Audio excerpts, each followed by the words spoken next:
أعوذ بالله من الشيطان الرجيم. بسم الله الرحمن الرحيم. عن جابر بن عبد الله الأنصاري عن فاطمة الزهراء عليها السلام بنت رسول الله صلى الله عليه وآله قال: سمعت فاطمة أنها قالت: دخل علي أبي رسول الله في بعض الأيام فقال: السلام عليك يا فاطمة. فقلت: عليك السلام. قال: إني أجد في بدني ضعفا. فقلت له: أعيذك بالله يا أبتاه من الضعف.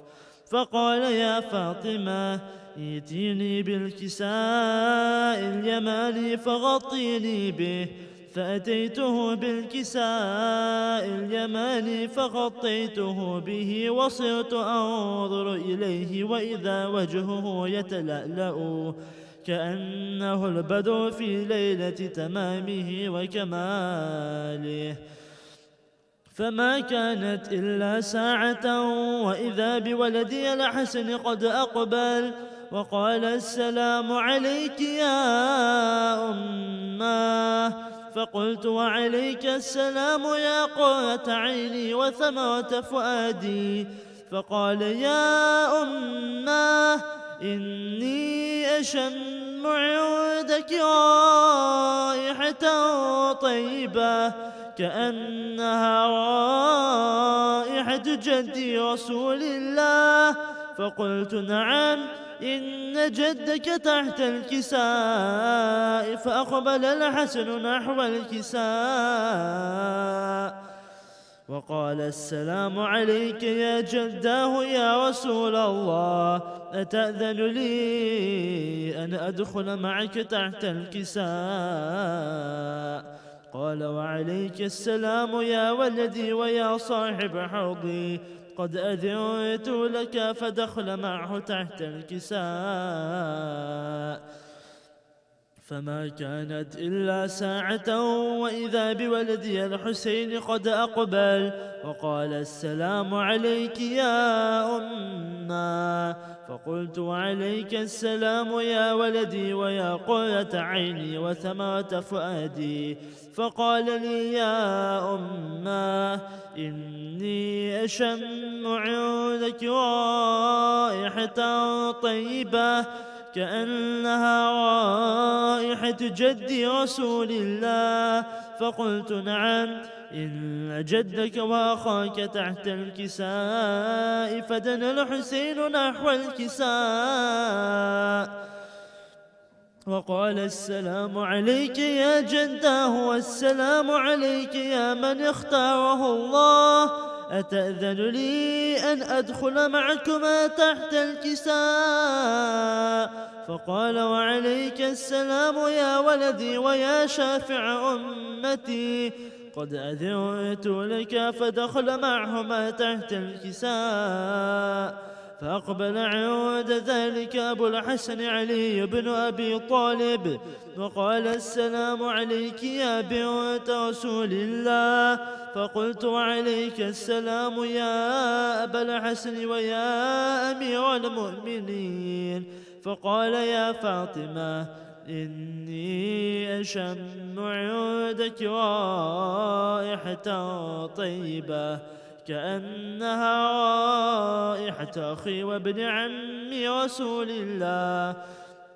فقلت: نعم، ها هو مع ولديك تحت الكساء. فأقبل علي نحو الكساء وقال: السلام عليك يا رسول الله، أتأذن لي أن أكون معكم تحت الكساء؟ قال له: وعليك السلام يا أخي ويا وصي وخليفتي وصاحب لوائي، قد أذنت لك. فدخل علي تحت الكساء ثم أتيت نحو الكساء وقلت السلام عليك يا أبتاه يا رسول الله، أتأذن لي أن أكون معكم تحت الكساء؟ قال وعليك السلام يا بنتي ويا بضعتي، قد أذنت لك فدخلت تحت الكساء، فلما اكتملنا جميعا تحت الكساء أخذ أبي رسول الله بطرفي الكساء وأومي بيده اليمنى إلى السماء وقال اللهم إن هؤلاء أهل بيتي وخاصتي وحامتي، لحمهم لحمي ودمهم دمي، يؤلمني ما يؤلمهم ويحزنني ما يحزنهم، أنا حرب لمن حاربهم وسلم لمن سالمهم، وعدو لمن عاداهم ومحب لمن أحبهم، إنهم مني وأنا منهم، فاجعل صلواتك وبركاتك ورحمتك وغفرانك ورضوانك علي وعليهم، وأذهب عنهم الرجس وطهرهم تطهيرا.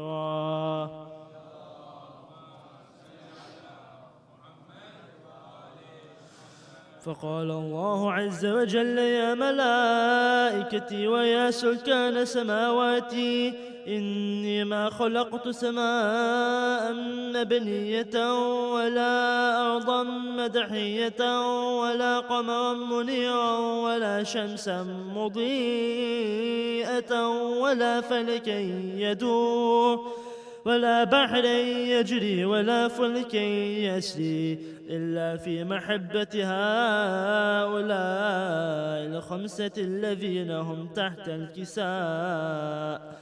فقال الأمين جبرائيل يا رب ومن تحت الكساء؟ فقال عز وجل هم أهل بيت النبوة ومعدن الرسالة، هم فاطمة وأبوها وبعلها وبنوها.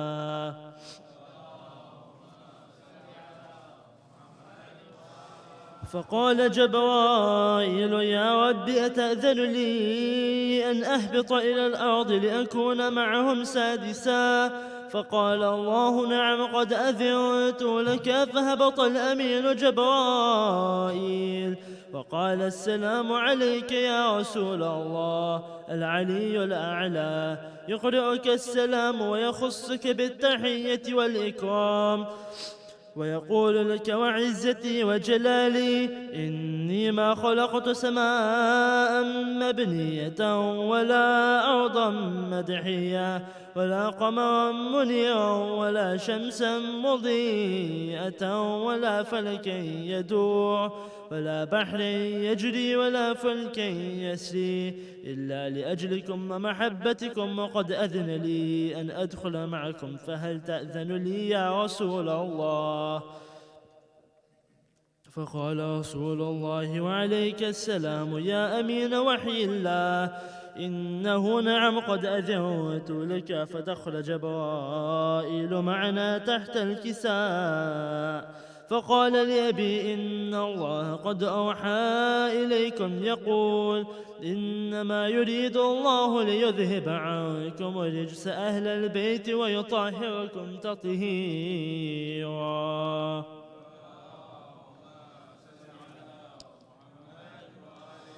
فقال علي لأبي يا رسول الله أخبرني ما لجلوسنا هذا تحت الكساء من الفضل عند الله. فقال النبي صلى الله عليه وآله والذي بعثني بالحق نبيا واصطفاني برسالة نجيا ما ذكر خبرنا هذا في محفل من محافل أهل الأرض وفيه جمع من شيعتنا ومحبينا إلا ونزلت عليهم الرحمة وحفت بهم الملائكة واستغفرت لهم إلى أن يتفرقوا. فقال علي عليه السلام إذا والله فزنا وفاز شيعتنا ورب الكعبة.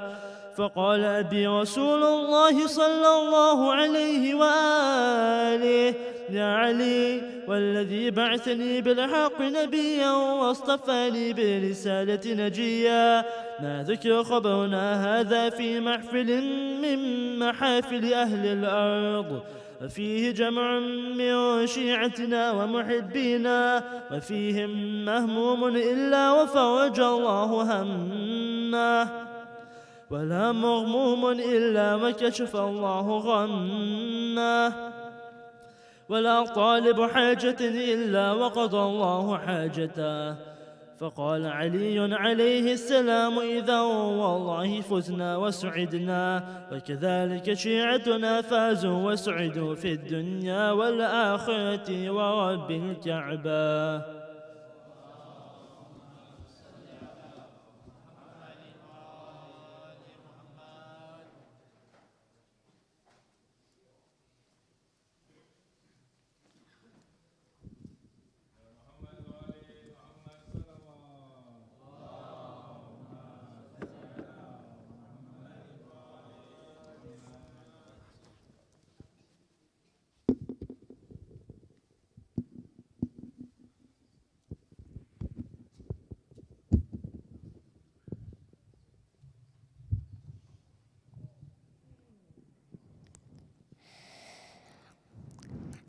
أعوذ بالله من الشيطان الرجيم. بسم الله الرحمن الرحيم. رب اشرح لي صدري ويسر لي أمري واحلل عقدة من لساني يفقه قولي. Today I would like to speak about Imam Husayn alayhi salam. He was born on 3rd Shaban 4AH. His titles are Sayyid al-Shuhada and Aba Abdullah. When Imam Husayn alayhi salam was born, Allah commanded Angel Jibreel to descend upon the earth with 1,000 angels to congratulate the Holy Prophet on his behalf and himself. Jibreel passed by an island where an angel named Fitrus was crying. Once Allah had assigned Fitrus a job but delayed it due to laziness. Hence Allah took away his wings and expelled him to the island. Fitrus worshipped Allah for 700 years until the time when Imam Husayn was born. When Fitrus saw Jibreel passing by, he inquired to where he was going. Jibreel answered that Allah has commanded me here to congratulate the Prophet. Then Fitrus said, "O Jibreel, take me too with you to the presence of the Prophet. Perhaps he might pray for me." Jibreel lifted Fitrus up and brought him to the Prophet. Upon reaching, they saw the newborn baby, Imam Husayn, in the arms of the Prophet. Jibreel offered salutations and then presented the matter of Fitrus. The Holy Prophet commanded Fitrus to rub his body gently against the body of Imam Husayn. Fitrus acted as he was told, and miraculously his wings grew back again. Fitrus flew away saying that I am a freed one of Husayn, the son of Ali and Fatima, whose grandfather is Ahmad. The following words were quoted: Fitrus took shelter under Imam Husayn's cradle, and we seek shelter after him under his grave. I would like to end my speech with the Prophet's hadith. Husaynu minni wa ana min al-Husayn, ahabbullahu man ahabba Husayn. Husayn is from me and I am from Husayn. Allah loves those who loves Husayn. Salawat.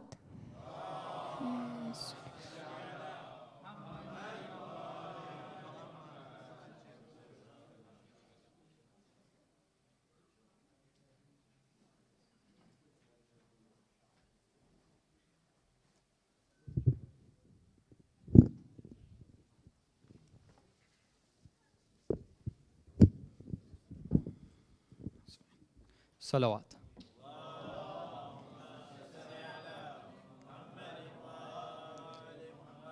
मेरे दिल की सदा या हुसैन, सबका हो मरहबा या हुसैन. सब मिलकर पढ़िए. मेरे दिल की सदा या हुसैन, सबका हो मरहबा या हुसैन. मेरे दिल की सदा या हुसैन, सबका हो मरहबा या हुसैन.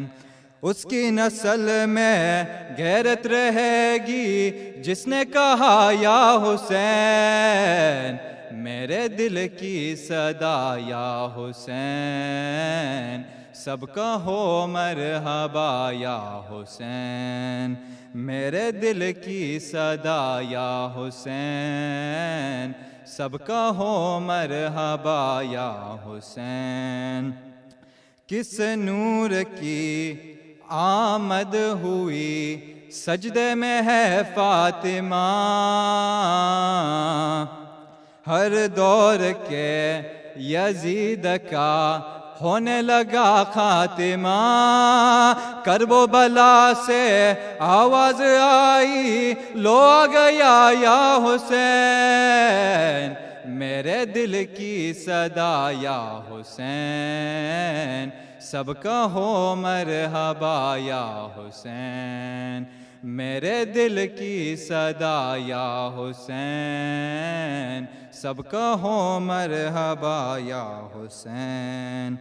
मसरूफ हूँ गरूर में अब भी कोई डर नहीं,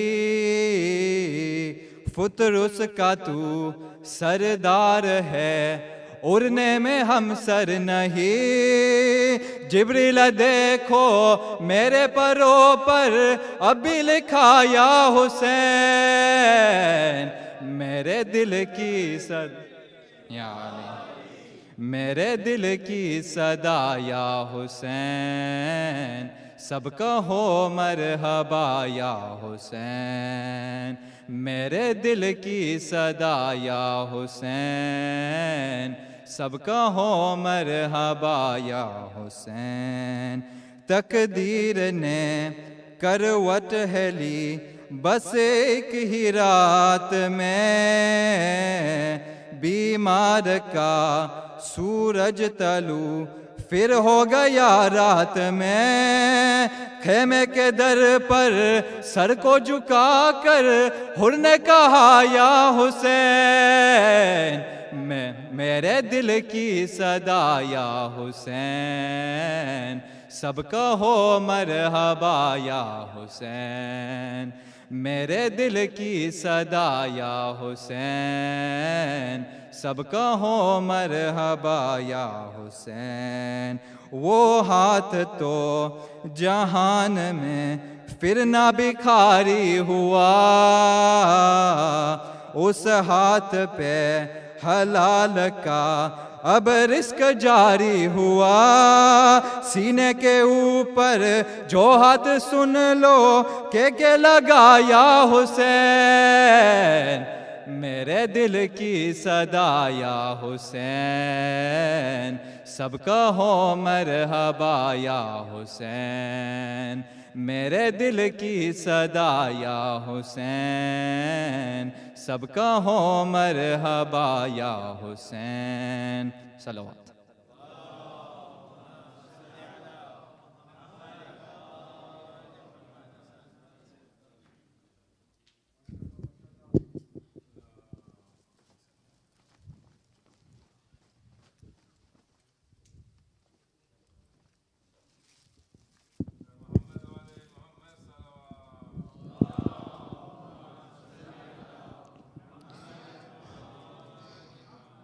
सलवात।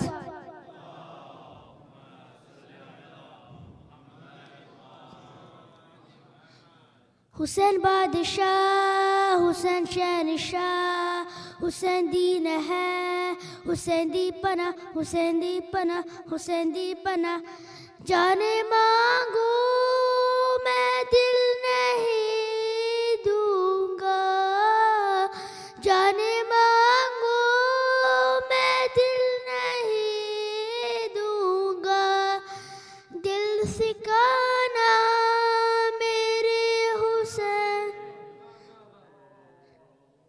दिल सिकाना मेरे हुसैन का है, हर ज़माना मेरे हुसैन का है, हर ज़माना मेरे हुसैन का है, जिसकी खातिर ये का जिसकी खातिर ये कायनात बनी। ऐसा नाना मेरे हुसैन का है, हर ज़माना मेरे हुसैन का है, हर ज़माना मेरे हुसैन का है। जिस पे हर एक दुरूद पढ़ता है, जिस पे हर एक दुरूद पढ़ता है। नारे सलवात,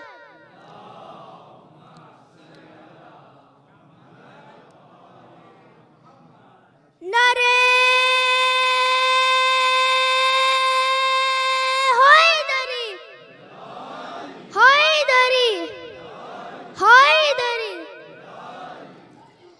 जिस पे हर एक दुरूद पढ़ता है, वो घराना मेरे हुसैन का है, हर ज़माना मेरे हुसैन का है, हर ज़माना मेरे हुसैन का है।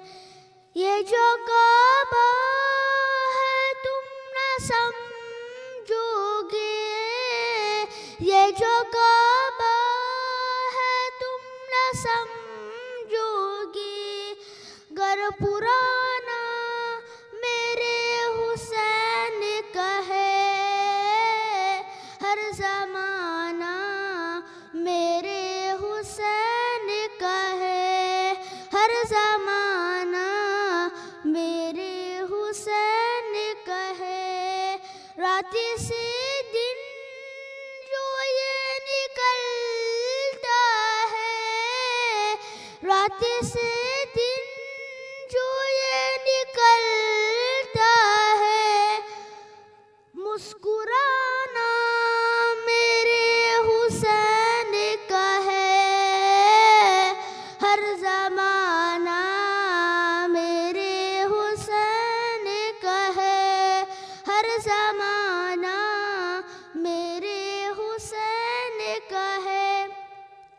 रात से दिन जो ये निकलता है, रात से दिन जो ये निकलता है। मुस्कुराना मेरे हुसैन का है, हर ज़माना मेरे हुसैन का है, हर ज़माना मेरे हुसैन का है। बोले हुसैन बादशाह, हुसैन शहनशाह, हुसैन दीन है, हुसैन दीपना, हुसैन दीपना, हुसैन दीपना। बोले ज़हरा ये अश्क दो मुझको, बोले ज़हरा ये अश्क दो मुझको। ये खजाना मेरे हुसैन का है, हर ज़माना मेरे हुसैन का है, हर ज़माना मेरे हुसैन का है।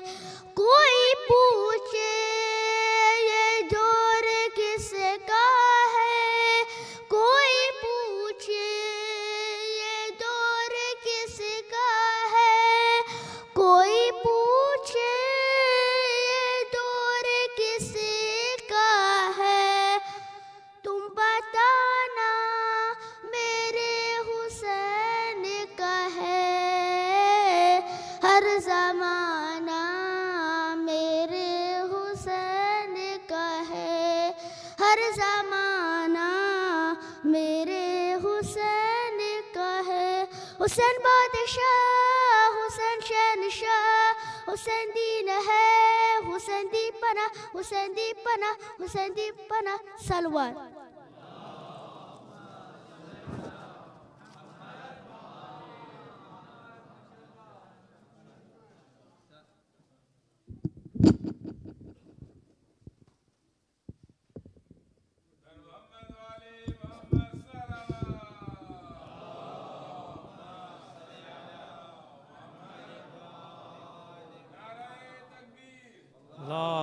Akbar.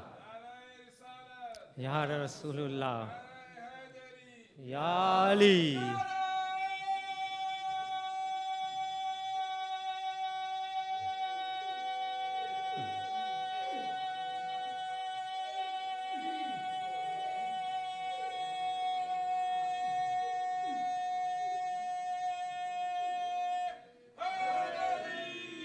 Ya Ali.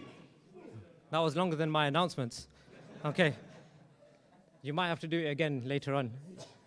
Okay, thank you, Imran Bhai. Okay, so my dear children, elders, brothers and sisters, Assalamu alaikum wa rahmatullahi wa barakatuh. A big welcome to you all attending the Khushali program of our third holy Imam, Imam Husayn alayhi salam. Allahumma salli ala Muhammad wa ali Muhammad. But before I start today's announcements, I feel it is appropriate to start with the following. As we are celebrating the births of our holy personalities, there is a lot of appalling stuff going on around the world. As you all probably know or don't know, because of our media does not report on such horrific incidents, Shia worshippers were mercilessly killed in Peshawar, Pakistan on Friday as they were praying Jummah namaz by a suicide bomb attack. At least 60, and this number will probably rise, died in the attack.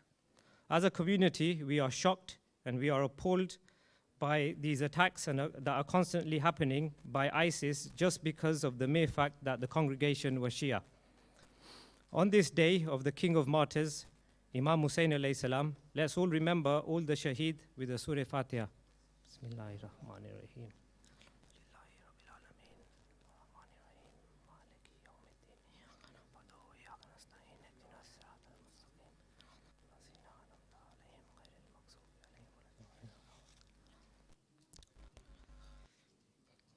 Also, as a community, we should also pray for the immediate de-escalation on the proceedings in Ukraine.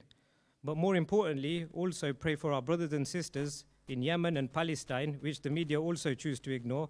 So let's make dua to Allah subhanahu wa ta'ala to keep all the people across the world safe from unnecessary trauma and bloodshed. Ameen. Oh yeah, before I start the announcements, I keep saying this, there is just one more item I have been asked to say in Urdu. As it's a Khushali, I'll give you a few lines. Salawat.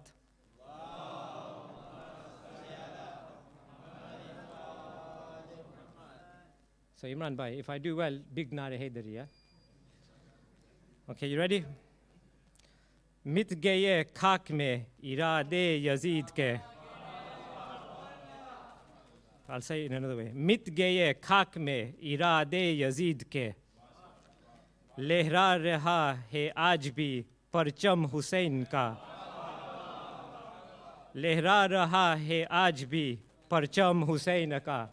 Salawat.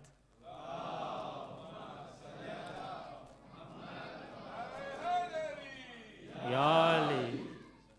Am I too late to enter that Shia voice competition? Maybe. Okay, so today I have 4 announcements, so let's go through them. Announcement number 1 is the COVID measures. So with the recent lifting of COVID-19 restrictions, the management committee are also making changes, but with caution and moderation for safety of the community members. In summary, social distancing is no longer required, but do be mindful of vulnerable people and the seniors. Also, let's try to avoid hugging each other inside. Wearing a mask is highly recommended, but no longer required. However, we want to encourage you all to wear the mask whilst you are inside the masjid, which none of you are doing at the moment, but it's highly encouraged. So please do try and wear your mask at all times. Continue to refrain from touching anything. Continue to do wudu and refresh yourself before coming to the mosque. And as you can see today, the chairs have been removed from the Imam Bargah and the Masjid, which will create more space for the congregation. But we are still encouraging you to bring your own prayer mat and turba. Continue to refrain from attending the programs if your family or yourself have tested positive for COVID-19 or have symptoms, that's obvious, and then return back after testing negative. The temperature checks will continue. Tickets will continue as this helps to plan better, but there will be no limits on numbers. Further details on tickets will be sent out, inshallah, in due course.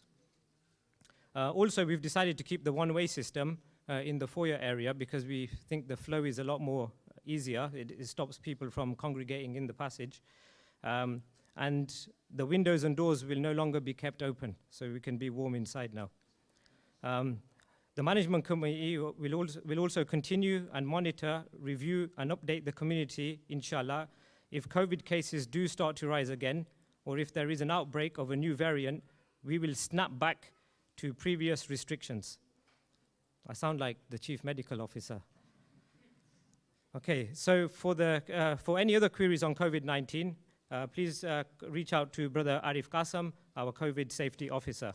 And also, I think finally, from myself and the management committee, we want to thank you all for your continuous cooperation and support throughout the past 2 years. It has been difficult.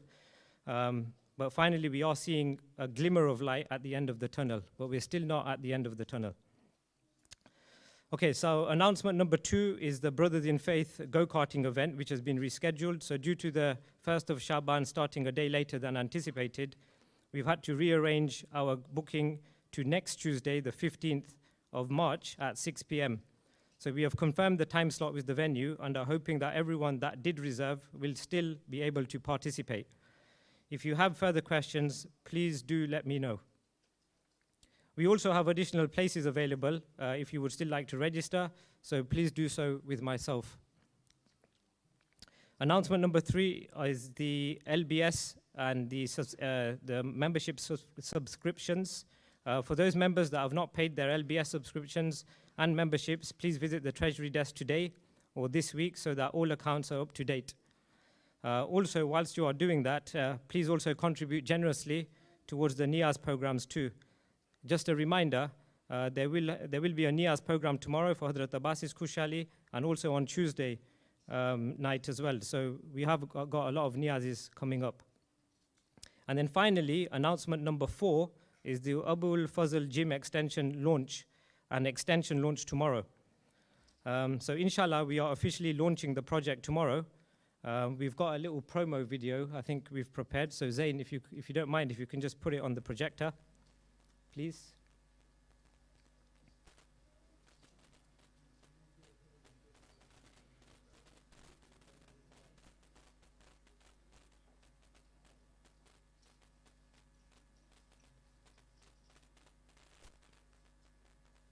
Short and sweet, that's how I like it. So that's the video. We'll be launching the project tomorrow. So inshallah, we'll launch the website as well. So most of the MC team are not here today. So me and the assistant treasurer and Ashik uncle are holding the fort. They send their facilitations and congratulations on this day. They were not here today because yesterday they went to see the site of the Harefields project, which Stanmore are working on. They also attended the opening ceremony for Essex Jamaat yesterday. And there was also an opening ceremony for Haydari Jamaat's new center as well. Inshallah, they'll be back tomorrow. And hopefully they found some generous donors as well while they're networking there. And we look forward to launching this project tomorrow. I think that's the end of the announcements. I just wanted to also remind you that I'll be announcing the winners of the Najul Balaga competition right after the Majlis. So please, it'd be good if you stick around for that. And also, there's a podcast planned for today, right after the program with Sheikh Shomali. So please tune in for that after the program on YouTube. Okay, so tonight's Majlis is sponsored for the Isale Sawab of Marhum Zulfikar Fazal, who was a regular member here at Leicester Jamaat for many years. It's been 2 years since he was called to the mercy of Allah subhanahu wa ta'ala. So let's remember him and all marhumeens with a Surah Fatiha, please. Bismillahir Rahmanir Rahim.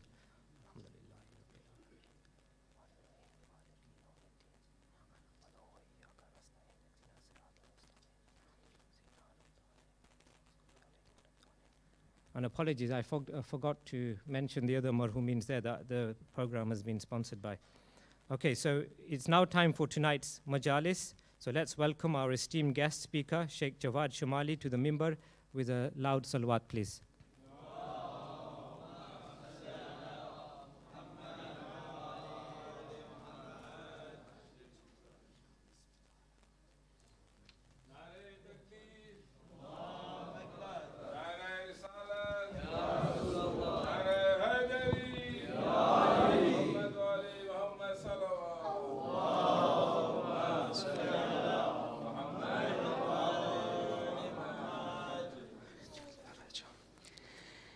بسم الله الرحمن الرحيم وبه نستعين ثم الصلاة والسلام على سيدنا ونبينا أبي القاسم المصطفى محمد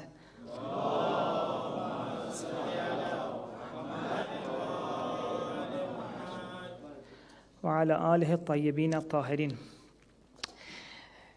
Assalamu alaikum everyone. I hope you're all well, inshallah. I'm so glad to be able to be with you tonight on this special night, the birth anniversary of Imam Husayn alayhi salam, and also the beginning of the month of Sha'ban. So, alhamdulillah, I'm very happy to be here. And I think it's been almost 5 years since I was in Leicester. So that's nice too. And inshallah, tonight, I'm hoping we're going to have a very lovely evening together. So far, it's been brilliant. We've had lovely qasidas, hadith kisab, perfect.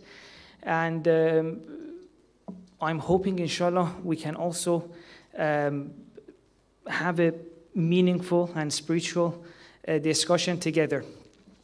I'm going to give a little bit of introduction about the month of Sha'ban, just because, why not? And then start the topic. But I was thinking, because God knows when's the next time I'm going to come to Leicester, if anyone has any questions about God, about their journey towards God, about their spirituality, do please message me. And after the introduction, I'll have a look. You can message me on Instagram. I'll have a look. If there's any burning question you've got about God or these kind of things, we'll talk about that, because this is your night. I'm here to serve you. I don't want to talk about something that may not be the most important thing in your mind. So if anyone has any question about God, about spirituality that's really burning, it's important for them, by all means, send it to me on Instagram. I'll have a look after the introduction on the month of Sha'ban. If there's anything there, we'll address that. Otherwise, I already have some stuff in mind to talk to you about, so we'll talk about them. If you agree, let's start with the salawat.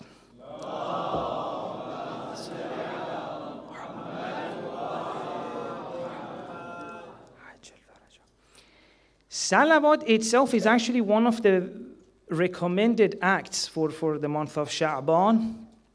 I wish one night we have time to talk about what salawat means. It's such a deep act. It's not just something we say. It has so much to do with the heart as well. Maybe inshallah, another Sha'ban will come together and speak about salawat, how deep salawat is. Allah.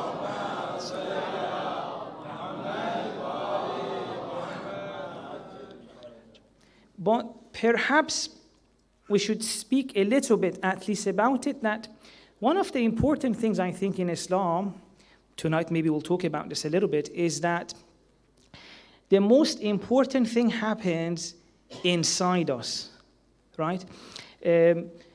We do so many a'mal which have an appearance, and also they have some action in the heart. In other words, everything we do in religion, most of the things we do have two components. One component, we use the body to do it. Another one happens in our heart. Salawat itself, we say it with our tongues, we recite the words, but at the same time, it's so important for the heart to follow that, right? So salawat, when we say to the Prophet and his family, it's very important as well for us inside our heart. It's not we say it and we're thinking about something else. As we say it, in our heart, we should also try to send our heart to the Prophet, remember the Ahlul Bayt. And this is something that you'll see happens in a lot, almost in all aspects of religion. And unfortunately, sometimes we forget this inner part of it. Another one of the a'mal, in addition to salawat of the month of Sha'ban, is remembrance of God, dhikr. Dhikr, again, is one of those things that a lot of the times it happens on our tongue, but we forget to follow it with our heart. What our Ahl Bayt have taught us is that everything that you do in the tongue should lead to a change in the heart. In fact, it's the heart that should bring it up. But if it's not there, let me give you an example. Masalan, let's say you want to say istighfar in this month, astaghfirullah.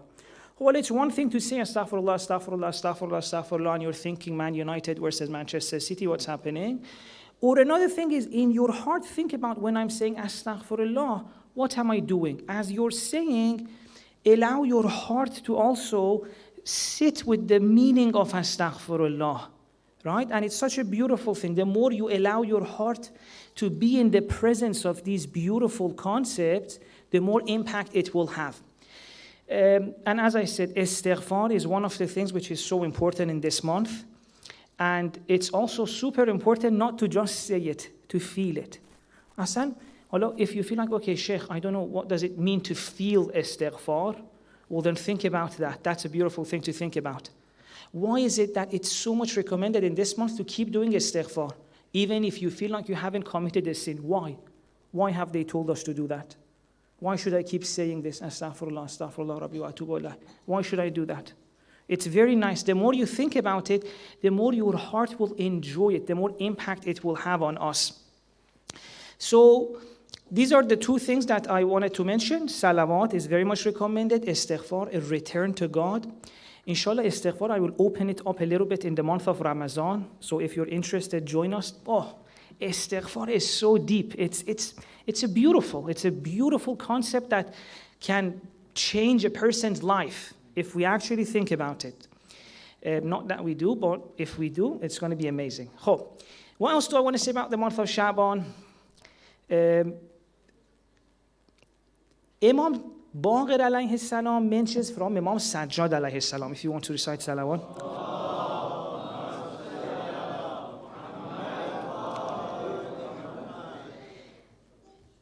Imam Baqir mentions that whenever the month of Sha'ban would start, my father would gather his special companions, and tell them, guys, the month of Sha'ban has come. This is the month of Prophet. It's a very special month. The days are very special. Its nights are very special. Don't miss out. Imagine how important it was for the Imam to gather his companions and tell them this. This is the month of the Prophet. So much can be gained in this month. And don't allow its days and nights to pass without you experiencing some change in your life. And this on itself, it shows. Imagine if Imam Sajjad is saying it's special, it must be special. But we also need to remember that it's only special if something happens inside us, right? Something very special could happen, but if we don't know how to benefit from it, we're not going to gain that much. So it's very possible that something super special could happen around us. We could be swimming in it in this month, but not have that much outcome by the end of it. So a lot of how much we gain goes back to ourselves. Do we have a kind of practice for the month? What are we trying to change, even if it's a small change? So the month of Sha'ban is special in two ways. One way, it's a preparation for the month of Ramadan. But in addition to that, in itself, it's a great opportunity to make changes inside. Those of you who have the passion of improving themselves, maybe removing their bad habits, becoming a nicer person, becoming more similar to what our Prophet, our role model was, you will realize that it's not that easy to change, right? A lot of the times our partners can testify that it's very difficult for us to change. We may still be the angry dude we were 10 years ago. We have some bad habits that really is difficult to change on our own. We may have some sins, we may have some shortcomings we've been meaning to change. It's not easy. This month, extra help comes. If you know how to get that extra help, things are much easier in this month. Just one thing, and then we'll finish the introduction on the month of Sha'ban. I want to just elaborate a little bit on what do I mean that something special could happen, could be right in front of us, but we won't benefit. And the problem is that if we don't benefit from something special, if other people keep telling us Sha'ban is special, the month of Rajab is special, the month of Ramadan is special, if they keep telling us this, right? Imagine the lecturer, the Sheikh comes here, oh, this month is special. In Sunday school, oh, this month is special. And then in our life, we're like, what was so special about it? The first few years, you may believe it. Oh, it's special. Oh, let's do something. If after a few years, you look back and you see, okay, what's the difference between, for example, Shawwal and Sha'ban? If you can't see it in your own life, you'll slowly start doubting the people who told you it's special. right? And you may not voice your doubt, but a lot of people may feel that way. What's so special about the month of Rajab? It's just another month. We have a few events. We may come to the center, wear our nice clothes. But that's pretty much it. What's so special about it? So this is very important. If we don't know that we are the ones who are meant to bring that special thing inside our life, it could very much be the case that it will come and pass without changing us. And after a few years, we're like, yeah, they say it's special. It just becomes something we all say. The next generation comes, we'll tell them, it's very special. We don't know how. And then they're like, it's so special. It keeps passing on to the next generation. None of us knows why. The nights of God, all of these things could be like that. Even our belief in God, if we're not careful, God in the Quran says, فَاذْكُرُونِي أَذْكُرْكُمْ. Right? Remember me, I'll remember you. And also God in the Quran says, whoever doesn't remember me, whoever doesn't try to feel my presence in their life, who doesn't remember me, what happens to them? إِنَّ لَهُ مَعِيشَةً ضَنْكَ مَنْ أَعْرَضَ عَنْ ذِكْرِي فَإِنَّ لَهُ مَعِيشَةً ضَنْكَ. God says, whoever doesn't remember me, slowly, they will suffer in life. Life will become suffocating for them. Life just feels too much. So much responsibility, so much to worry about. I have to deal with this person or that person, that happened. I have to take care of my family. There's a problem for my father. I have to be there for my father. At the same time, my sister has that issue. There's so much to worry about. Who do I talk to? No one gets me. Slowly, as we go on, life becomes difficult. And God had told that is the result of not remembering Him. What happened? We thought we remembered Him. So, I want to tell you that it's so important when it comes to religion. These are real things. We can't fake it. We can't come in the month of Sha'ban, not look for a real change, and then expect for something to happen in us. In the same way that we can't just expect our relationship with God without an inner change to bring those fruits that God said it will bring. Many of us, if we really look at our life, we see that our life looks like the life of a person that God says they will have a difficult life if they don't remember me. Most of us were so scared. Most of us were so anxious, so overwhelmed with work. We don't have... And just think about the last time you had maybe one full day of just peace and thinking about your life, about your akhirah, about the journey after this life. Which one of us has the luxury to live like that? And God says, see, remembrance of me is something real. It's real. It's not something you can fake. Let me give you an example. Imagine if, and I want to show you that there are two ways of remembrance. One is a fake remembrance. I can alone message my friend and be like, I'm remembering you. It's just, like 1 second. Hey, I'm remembering you. Something I say. Maybe during the day I'm not even thinking about him. But just because I want to keep the relationship, every now and then I message him. Hey, bro, how are you? What's up? Right? This is one level of remembering. And my friend, he may think that, I'm actually remembering him. Because it's not a very real thing. But some things are real. Like what? Imagine the relationship between you and son. Can you remember son in a fake way? Like, for example, you're at home, the lights are off, the curtains are closed, and can you tell son, I'm remembering you, I'm remembering you. No matter how many times you tell the son, I'm remembering you, sun is there shining, but you've got the curtains closed, no light is going to come in, right? Think about this. Someone inside the house, all the curtains are closed, sun is shining bright, they're at home, curtains are closed, they keep talking to son. Son, I'm remembering you so much, son, you're so special. Will they get any light in their day? Obviously not. It's going to be dark, the room, they can't see anything in the room. So when God says, فَاذْكُرُونِي أَذْكُرْكُمْ, remember me, and if you don't remember me, your life will become very suffocating, very tight. You would be overwhelmed. It's not the type of remembering just to tell God. No, it's a real thing. And it's very much possible that God is there like that sun shining. God is giving all that energy of life towards us. But because we are not remembering God, we're not opening our heart towards God, it's like the curtains of our heart are closed. Right? So the sun could be bright, shining very bright, but we're inside and we've closed the curtains. The same could be with God. There may be some curtains around our heart. And God is shining. God's presence, God's life, God's knowledge. God is sending all of this towards us. But we could live in a way that even though we're saying we're remembering God, we're not benefiting from it. It's like there's a curtain around our heart. And, wow, this introduction got very long. I want to say with everything in religion, this could happen. You could think you're remembering God, but there's a curtain around your heart and you're missing out on. This month is about letting go of that curtain.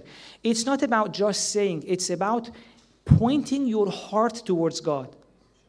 Pointing in a real way. And when that happens, just like opening the curtain, suddenly so much light comes in. When you actually aim your heart towards God, so much light comes in. So much peace comes in.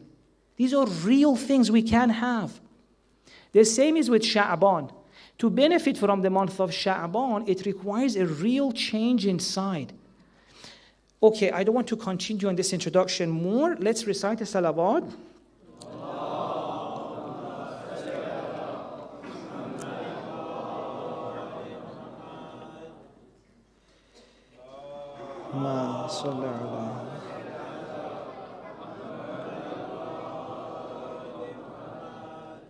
Okay, alhamdulillah, there seems to be no questions.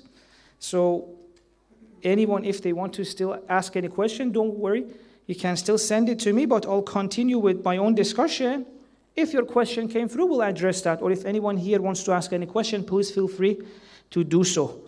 Religion is there to help you with your life, right? I don't want to just come here, say some things and leave. This is your life. This is so important. This is about your relationship with God. We only have, 70, 80, 90 years in this world. We got to gain so much. Don't let your days go without getting to where Imam Husayn went. Let's start talking a little bit about Imam Husayn. And the best place, one of the best places to understand and learn more about Imam Husayn is Dua Arafah of Imam Husayn. Right? Some of you may be familiar with it. Again, just like the month of Sha'ban that I said it could be right in front of us, we may not benefit from it, and then later on be like, it's not that special. Dua Arafah is one of those things. A lot of us read it, but never open the curtains of our heart towards it. I know so many people, so many of us, by the way, I'm not judging us, who may have read the dua many times. Every year, the day of Arafah comes, we read it. But have we actually sat down, try to put this dua in front of us and be like, how can you change me?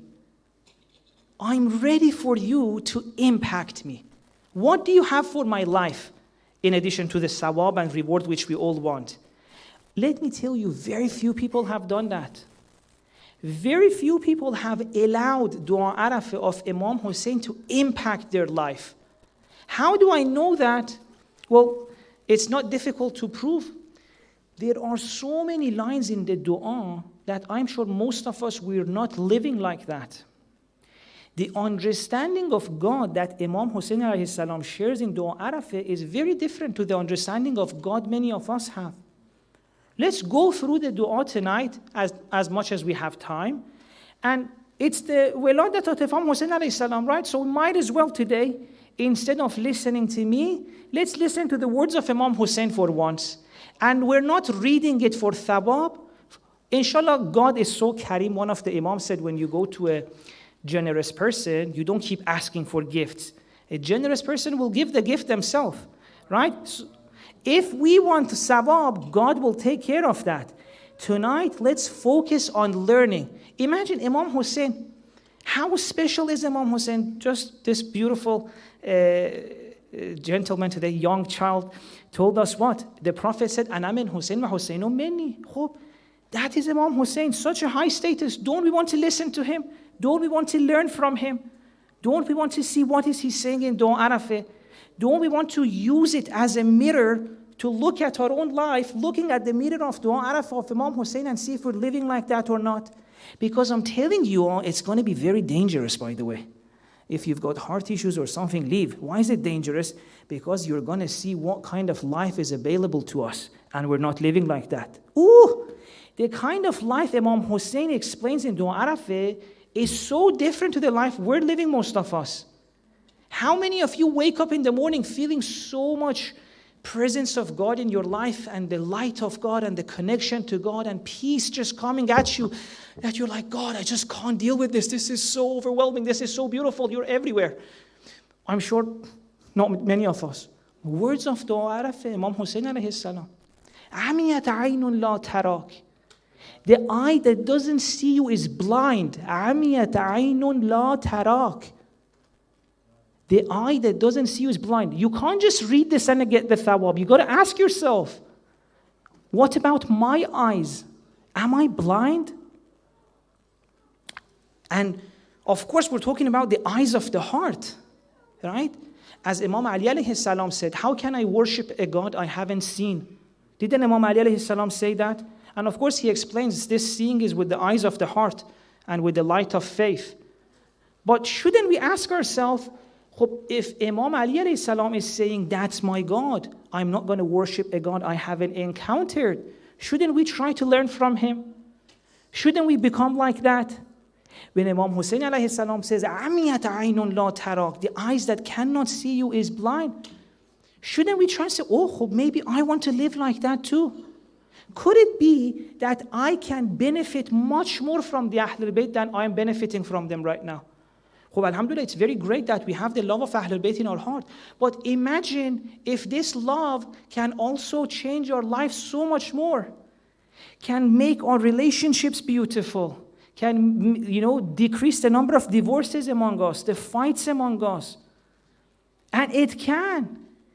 There is so much more. If there's one thing you hear from me today, let it be this, that Imam Husayn has so much more to teach us than what we are using. So much more. And it's never late. It's never late. If there's one day left of our life, let us live that day according to what Imam Husayn says it's possible. Oh, it's never too late. Let's benefit from them more. Most of us right now in our life, we are so focused with so many problems and challenges that God for us is just an idea in our head. The parents here, the grandparents, if your child, teenager child, or if your grandchild comes to you and says, why should I pray? Daddy, you've been praying. I don't feel like have you tasted the sweetness of talking to God? How much do you love God?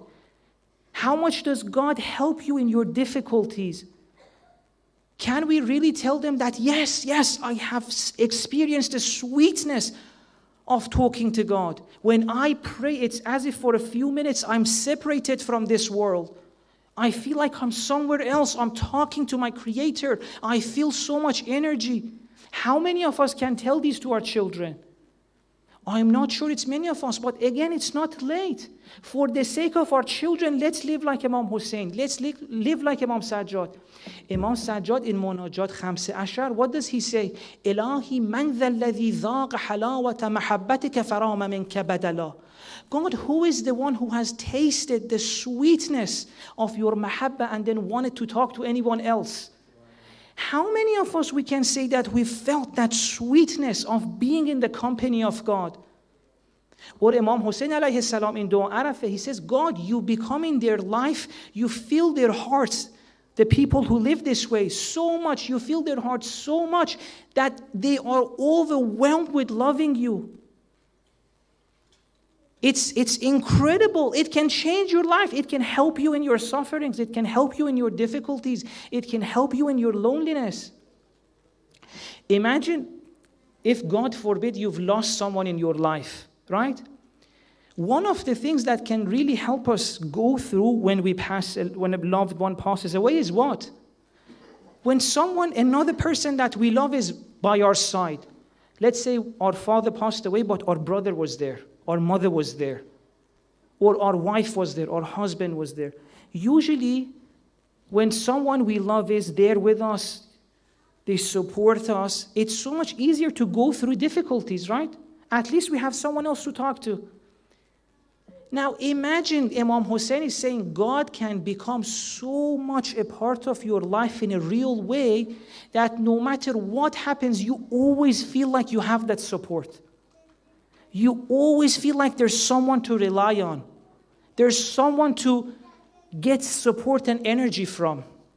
Please recite the salawat.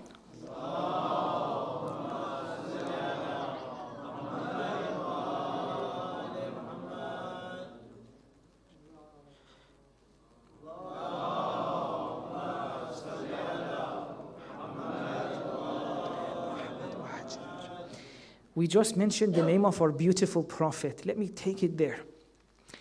Let's talk a little bit about Prophet and I'll link it to our discussion. You know how I was saying God can become such an important part of our life that we can always rely on? And this month, by the way, month of Shaban is month of remembering God. And remembering God should lead to these things. In Quran, what is that verse? The Quran says, follow the Rasul and God when they call you to that thing which revives you. Yuhyikum. In other words, according to Quran, the kind of life we have right now is almost considered like a sleep. It's not really life. And look at us. As we age, when we hit 30, 40, 50, slowly our face becomes grumpy, right? Children running away, so much joy. But us, even in the khoshhali of, for example, Imam Husayn alayhi salam, we're like this. Why? This is what life has done to us. You can see the impact of life on our faces. We're like this, right? So much pressure, so much stress. We're just barely holding on. And Quran says you can have another life, hayatan tayyib, a beautiful life. Come towards what the Prophet is calling you. Come towards what Imam Husayn is calling you. You will find another life. Inshallah, we'll talk about this more in the month of Ramadan. Join us then. We'll speak about. Our life can become so different to what it is right now. So much peace inside. So much strength. So much joy. These are all hadiths of Ahlul Bayt. مثلا, there's a hadith from Imam Ali alayhi salam. A mu'min, he should always be able to have some peace in his life. Hadith from Imam Ali alayhi salam. This is why I'm saying it's never late. Our Ahlul Bayt have so much more to teach us. Let's go towards them and have expectations. Next time a sheikh comes here and tells you, like me, that the month of Shaban is special, you got to see how that is special in your own life. If 20 days, 20-something days passed, you looked at your life, nothing happened, go back to him. Sheikh, you said it's special. How was it special? We should be able to show you. You should look at the month of Shaban before and after, and you see a difference in your life. You see your relationship with your wife is better. You see you're calmer. You see in your prayer it's easier to focus. You see that, for example, that sin that you want to remove, it becomes easier for you. If a bad habit, all of these things should happen. This religion has so much more to offer you. Just ask for it, right? Ask for these things. Expect them. Imam Ali alayhi salam has so much to offer you. So much more to offer you. It's very interesting. You know how much our Ahlul Bayt, even up to now, are madhloom in the sense that their knowledge is not being called out for. Even in their own time, it was like that, right? One of the companions of Imam Ali alayhi salam goes to him and asks him a question. A very beautiful question, actually. Mal haqiqa? What is haqiqa? Then Imam Ali alayhi salam answers a very beautiful point. He says, Malaka wal haqiqa. What do you care? Go live your life. You know. In other words, you're so focused on daily lives. I don't feel like you have a concern for these deep truths. Or maybe he's testing him to see if he comes back for more. Right? This is the case, by the way. In life, if you don't come back for more, they can give you something so shallow and you think that's it. Imagine how many people who were with Imam Ali alayhi salam and they thought they know him. Oh, they knew him very little. They could have gone and gained more. How can I become a better person? How can I be calmer? How can I be less scared? How can I feel God more? How can my relationship with my wife be better? How can my relationship with my child be better? My teenage child is very scared. How can you help that? My teenage child is going through this problem. How can you help that? Go, ask, go. Keep coming back and ask. There is so much more here. Don't let people just tell you something and move on. This month is special. Okay, move on. No.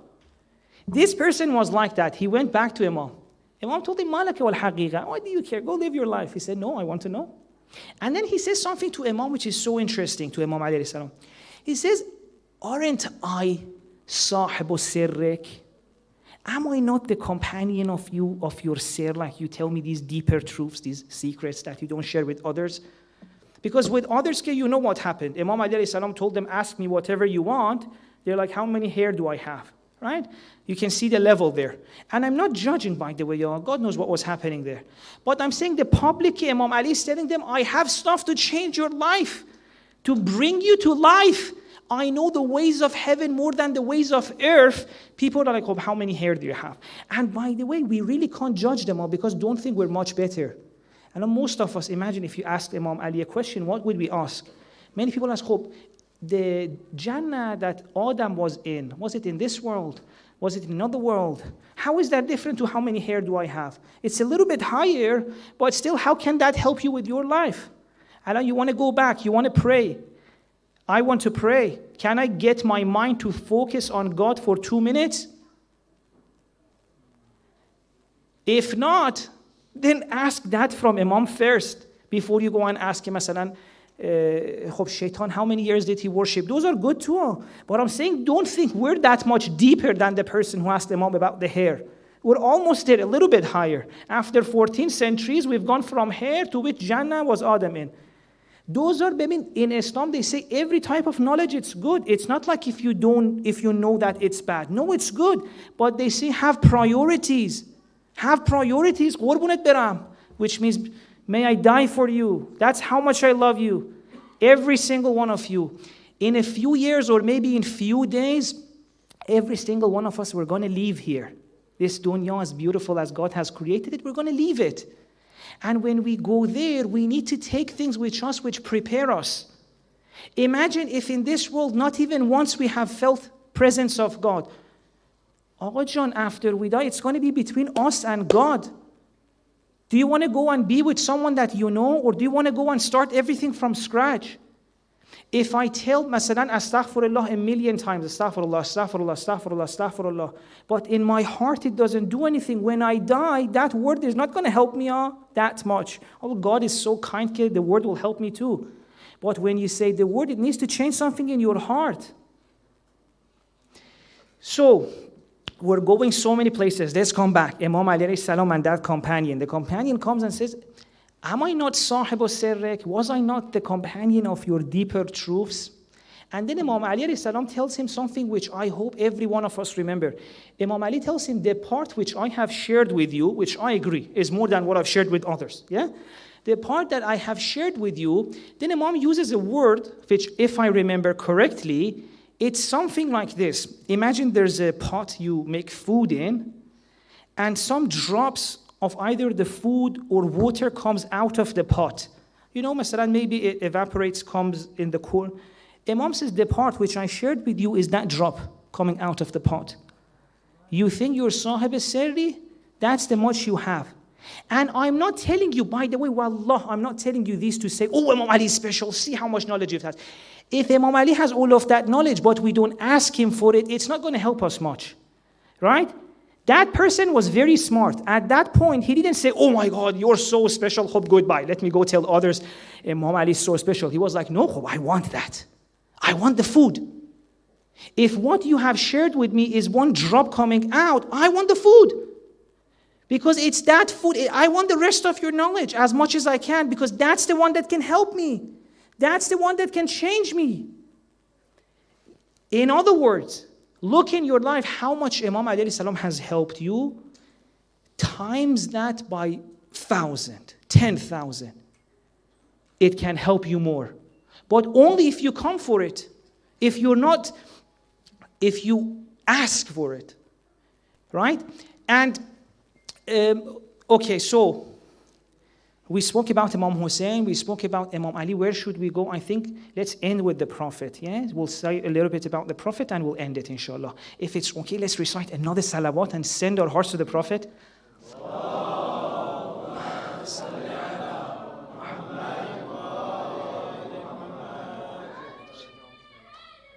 Beautiful. Ya Ali, Ya Ali, Ya Ali. Oh, this name is so beautiful. Imagine how much nicer it would feel when you learn about this person more. Just think about it. Imam Ali alayhi salam told us, what you know from me, and not even us, that very great companion, is the water coming out of the pot. And even that water has given us so much love that when his name comes, we're all over the place. Imagine if we go deeper. Imagine if we get access to those things, the food, the actual food. When you hear your name, honestly, God knows what happens to you. They're oof. God, I don't want to talk too much. Oh, I said, let's talk about the Prophet and we'll summarize.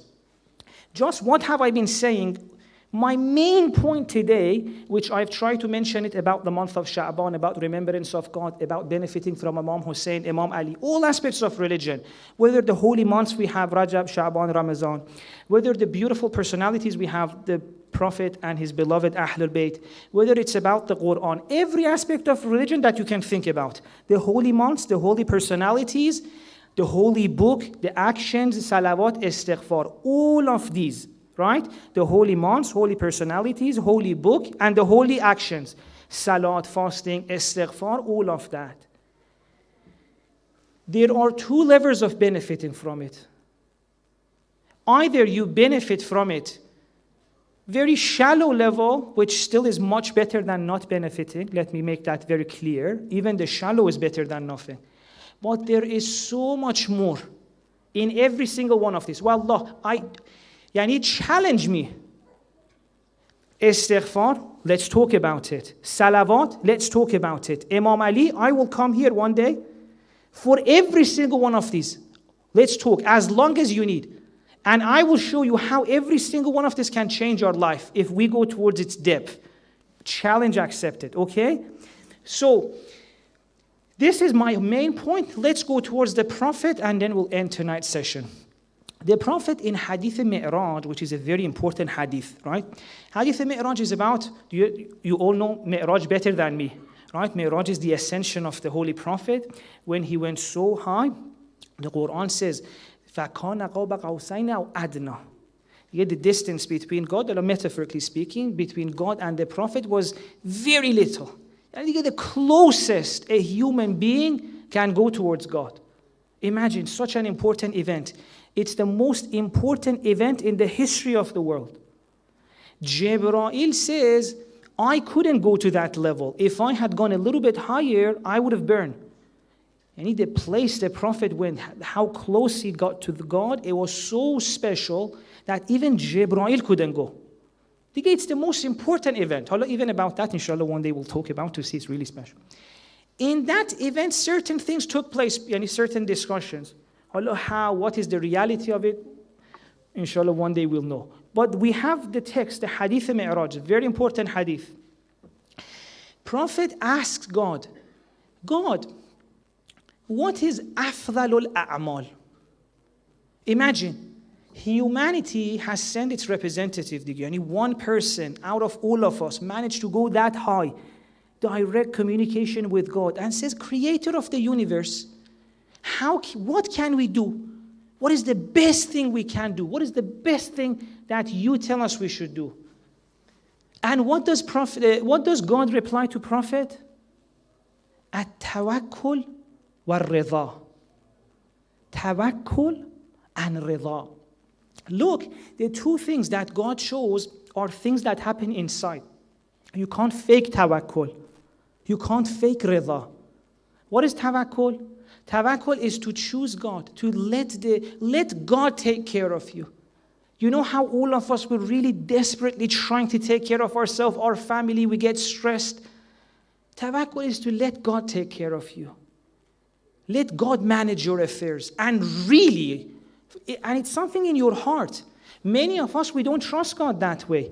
Even if we want to do tawakkul, you can't lie to your heart. Many of us, if we had a chance to talk to God, we had suggestions for Him. If you look at our life, Masalan, God chose something for us. Something happened in our life. Many of us were not happy with it. We have suggestions. Although we may be polite but not mention it, but if God told us one day that talk to me freely for 2 minutes, whatever you say, it's okay. God, why did that happen? Why did that illness happen to me? Why did you do that to me? I wanted to marry that person. Why didn't it work out? All of this shows what? That no matter how much we say in our tongue, we love God, etc., we can't fake it. The heart is still not allowed to give the managing of its affairs to God. And it has so many suggestions for God. God, have you paid attention to the point that you could have done it differently? Right? Tawakkul, and I really, it's so beautiful that God, when He wanted to tell Prophet what is afdalul a'mal, He chose two things which happen inside. There's no way of faking it. When can tawakkul happen in your life? When in your own life you see how God has been taking care of you. And you have to look for it. At one point in your life, you may look back and see, oh my God, there's always been a hand in difficulties, in good days, that took care of me. Even sometimes I wanted something, it turned out to be bad for me. So I didn't know what's good for me. And this is not something you can fake. This is not something I can pass on to you. This is something you have to feel in your life. It's only then that you give the steering wheel of your life to God, tawakkul. And then as a result of that, slowly, rida comes. Not just giving steering wheel to God, but slowly, relaxing as God is taking care of you. As God is managing your affairs. Because many of us may leave it to God, but be nervous. You know, like how sometimes when your mom sits to you when you're driving, you've got it under control. You know you've got it. But your mom may be like, oh, you're going too fast, slow down, right? Many of us, even after tawakkul, we're like that. God is behind the steering wheel. God, don't do that. No, if this one happens, I can't take it, right? Rida is when you leave the steering wheel to God and you're completely at rest. You can't fake it. It's not out of politeness. No, you really feel calm. God, whatever you do, I know it's best for me. Whatever you do, whatever happens to me. Even if it's like, for example, on the day of Ashura, me, my family, my companions get killed. Ilahi ridan be rida. Can you fake that? No, wallah, you can't fake that. Wallah, you can't fake that. And you know that God shows you can't fake it. How? Next time small thing happens in your life, maybe you get a leg injury, maybe you hear a bad news. The first thing is, oh God, why did this happen to me? What happened to ridan be ridak? All of these things cannot be faked. These things cannot be faked. And we can speak about Imam Husayn for 2 million years, but if we don't ask him, Imam Husayn, how did you on the day of Ashura say, Ilahi ridan be ridak? Lady Zainab, how did you say, وَمَا رَأَيْتُ إِلَّا جَمِيلًا? Not half of what has happened to her is happening to us, and most of us, we don't think life is beautiful. And I am going to ask you this, my last sentence. When was it? And I know there may be a few people among us who are like that, but do you remember a time when you asked a friend on WhatsApp, how's life? And they said it's beautiful. When was the last time that happened? We're not going through half of what Lady Zainab went through, but if someone asks us how is life, none of us says life is beautiful. None of us says, وَمَا رَأَيْتُ إِلَّا جَمِيلًا. Well, I can't complain. And can't complain, by the way, is a fake tawakkul, is a fake reza. Because when you say can't complain, it's just out of politeness. But you're basically saying, oh, if I could, I have a whole list of complaints. Right? At least, alhamdulillah, I'm happy that we're polite enough not to be rude with God. But Imam Husayn, Imam Ali, the Prophet, God himself in Hadith Mi'raj, when the Prophet went up and said, Afdalul a'mal is what? God said, tawakkul and rida. When someone says, how is life? If you say can't complain and still there's complaint, it means that you can still enjoy life more. God is saying, learn how to live in a way that even if someone asks you, feel free to complain. You're like, honestly, there's no complaint. And not out of politeness. No, because you're seeing so much beauty. You're seeing the presence of God. Just like Lady Zainab and Imam Husayn did. So, I know it was a mess of a lecture. We went so many places. But I hope one thing is left with us, that there's so much more we can benefit from this religion. if one day from our life is left, or 20 years, or 30 years, or we have our whole life ahead of us. It doesn't matter. It's never too late. Take it seriously. There's so much more you can benefit from this life. Just ask for it. Have these expectations. Ask God for it. And this month of Sha'ban is the best month to start. This is the month of Prophet, and we're getting very close to the month of Ramadan. So much can happen to us just in these 2 months. Slowly start talking to God, and I'll end with one advice.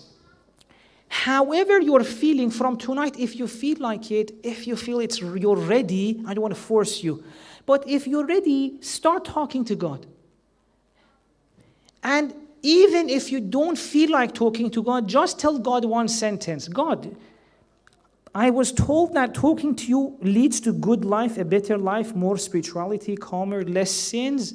But I don't feel like talking to you right now. I just came to you to say this. If you don't feel like God, at least go to God and tell Him, God, right now I don't feel like talking to you much. Help me feel like talking to you. Which is what Imam Husayn says in Dua Arafah as well. He says, if you don't feel like talking to God, tell Him, Allahumma atlubni bi rahmatik. God, you out of your mercy, make me want to come talk to you. If you have nothing else to say, go and say that. God, I have nothing to say to you, but Imam Husayn said there's benefit to be gained. Slowly, however you're feeling, whatever is in your heart, whatever is in your thought, 1 minute before you sleep, tell that to God. Do that for 1 month and let's see what happens. And may Allah, inshallah, give from what He gives to the best of His people in this month to us as well. May Allah, inshallah, enable us to benefit from this month in a real sense. Not just say Sha'ban is special, but to feel how special it is. May inshallah God enable us to become more like Imam Husayn alayhi salam, more like Imam Sajjad alayhi salam. And believe me, our life will become so much more beautiful, so much more nice when we go towards these beautiful personalities. And may God inshallah help us in that. And at the end of the day, let us remember what a loving and beautiful God we have. Every single one of you. Every single one of you. Do you know how much? I wish I had time to tell you from Dua Arafah. Imam Husayn line by line explains what God has done for every single one of you. Imam Husayn says, do you know that even before you were born, God loved you? God started giving His blessings to you. Imam Husayn in Dua Arafah says, do you know that even the time that you were born was specially chosen by God? He says, Imam Husayn says in Dua Arafah, he says, God kept you from one generation to another generation for the right time for you to be born. The time of your birth was not accidental. God chose it specifically for you. Because the family you're born into, the time you're born into is the time that your potentials can shine the most. And even when you were born, God didn't leave you. God loved you so much. Imam says, before I even had a name, وَلَمْ يَكُنْ شَيْئًا مَذْكُورًا, you didn't even have a name, God started giving you. And you were born, Imam Husayn said, it was God who put the love of you in the heart of your caretakers. I don't know who took care of you. Was it your mom, your father, your aunt, or someone else? God put your heart, your love in their heart so they would come and take care of you. And every step of the way, God was there with you. I'm talking to every single one of you. Imam Husayn is saying you're so special to God. Slowly, He protected you till you grew up and become an adult. And then He completed your aql. So that then you could slowly start making your own decisions. He gave you the power to manifest in this world. You can create things. You can change things. And whenever your power wasn't enough to solve your problems, Imam Husayn says He was there by your side to go and talk to Him. I don't have enough power to fix my problems. He was always there. And when you made a mistake, Ya man usiya fasatar. Still, after all of this love, a lot of the times you went against what God said, and every single one of us has done that. Imam says, Ya man usiya fasatar, and God covered it so that your family, your friends wouldn't understand you made a sin, so you wouldn't be embarrassed, and every single one of us has done it. But God covered it so we wouldn't be embarrassed, so we would have a second chance to fix it. This is the love God has for every single one of us. You're so special.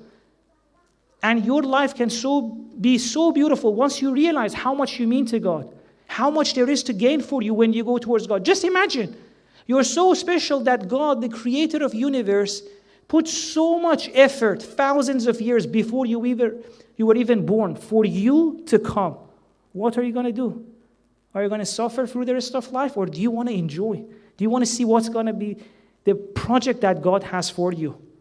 And where is the answer? The Prophet and Ahlul Bayt. But if we keep asking. And let's end it with the salawat.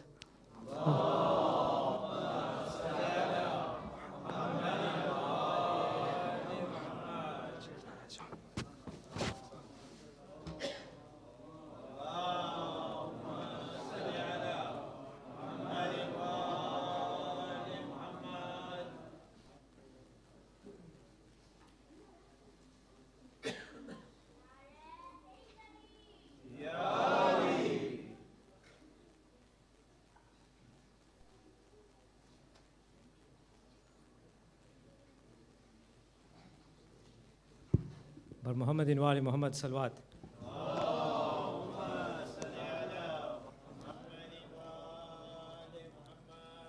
Thank you, Sheikh, for such a nice lecture. Much appreciated.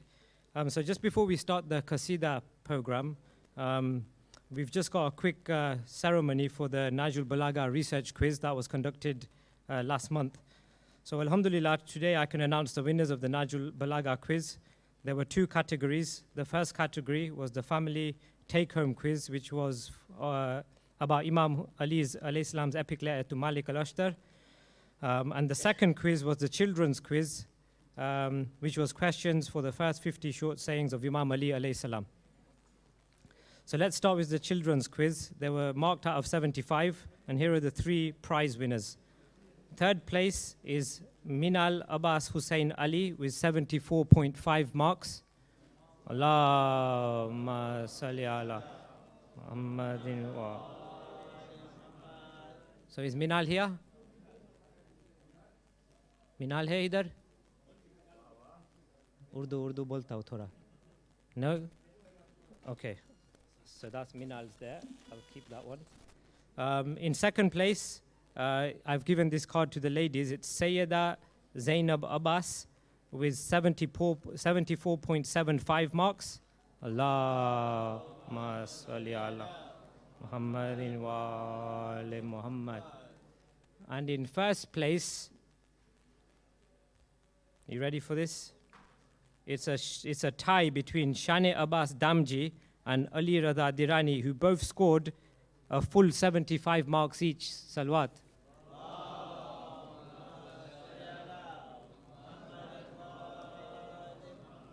And here's the proud boy. So, mashallah, well done, Shanu.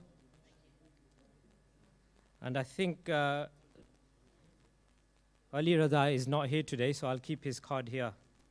Okay, so congratulations to the winners. The second quiz was the family quiz. 16 families participated in the family quiz. Every participant worked very hard, and the scores were very close. Prizes will be awarded for the first three positions. If other participants wish to know their individual marks, please contact Sister Batul Salman in the ladies section. So the winners for the family quiz are as follows. So in third place, it was Sister Sukaina Dirani with 97%. Allahumma salli ala Muhammadin wa ali Muhammad. And she can pick that up in the ladies. In second place, it was a tie between brother Muhammad Sadiq Rajani and family, and brother Mehboob Damji and family again. Allahumma salli ala Muhammadin wa ali. Hey, you got loads of money now. Yeah. So you're fine. And Muhammad Sadiq Rajani? Bismillah. Allahumma.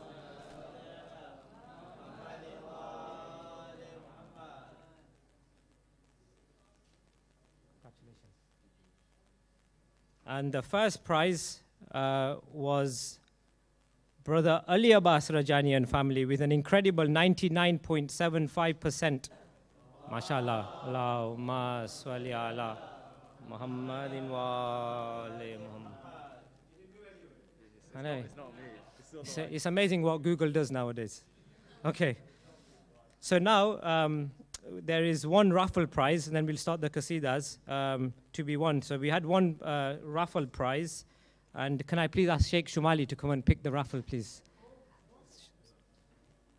Allah, Allah, Muhammad. Okay, yeah, so this family is the Bisma Fatima family. Allahumma salli ala Muhammadin wa Thank you. Okay, so inshallah, we'll have another family quiz during the month of Ramzan. All community members are encouraged to participate. Use this opportunity to explore the treasures of the Quran together with your family. Details will be shared on the MKSI WhatsApp group closer to the date. Okay, that wraps up the ceremony. Once again, well done to all the participants, and we can now start the qasida ceremony. Salawat.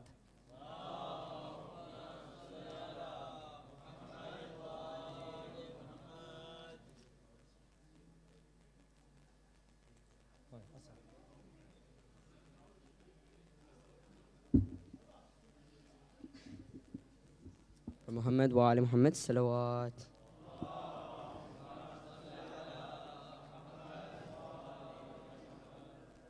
I'd like to extend my heartfelt felicitations to you all on the Wiladat anniversary of our third holy Imam, Imam Husayn alayhi salam. From Muhammad wa ali Muhammad, salawat.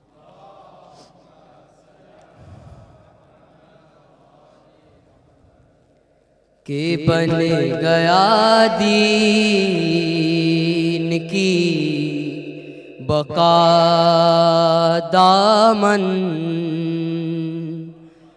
के बन गया दीन की बका दामन के बन गया दीन की बका दामन के बन गया दीन की बका दामन के इसका दामन हुसैन का दामन के बन गया दीन की बका दामन के दर पज़ाहरा के दर पज़ाहरा के बट रही थी भीख कि दर पज़ाहरा के बट रही थी भीख मैंने अपना भी भर लिया दामन के बन गया दीन की बका दामन किले के अब्बास का किले के अब्बास का अलम गुजरा किले के अब्बास का अलम गुजरा आग छू ना सकी मेरा दामन के बन गया दीन की बका दामन के बन गया दीन की बका दामन के दुश्मनाने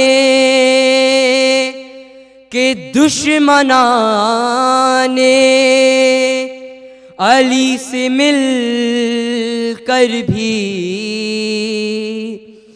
कि दुश्मनाने अली से मिल कर भी मैंने अपना बचा लिया दामन के बन गया दीन की बका दामन के बन गया दीन की के बन गया दीन की बका दामन के इसका दामन हुसैन का दामन कि गैर के दर पे तू कि गैर के दर पे तू गया होगा कि गैर के दर पे तू गया होगा चाक है जा बजा तेरा दामन के बन गया दीन की बका दामन के बन गया दीन की के बन गया दीन की बका दामन के इसका दामन हुसैन का दामन के बन गया दीन की बका दामन मोहम्मद वाल मोहम्मद सल्लल्लाहु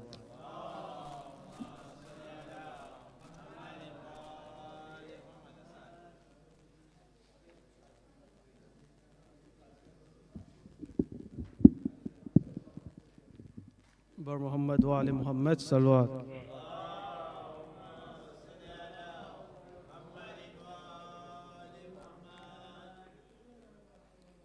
न हम जाने न वो जाने न कोई तीसरा जाने न हम जाने न वो जाने न कोई तीसरा जाने अली की मंजिलत या तो नबी या तो खुदा जाने अली की मंजिलत या तो नबी या तो खुदा जाने खुदा जाने कि क्या होता अगर शबीर कह देते खुदा जाने कि क्या होता अगर शबीर कह देते मेरा अब्बास जाने करबला का मार का जाने मेरा अब्बास जाने करबला का मार का जाने सल्लल्लाहु अलैहि मोहम्मद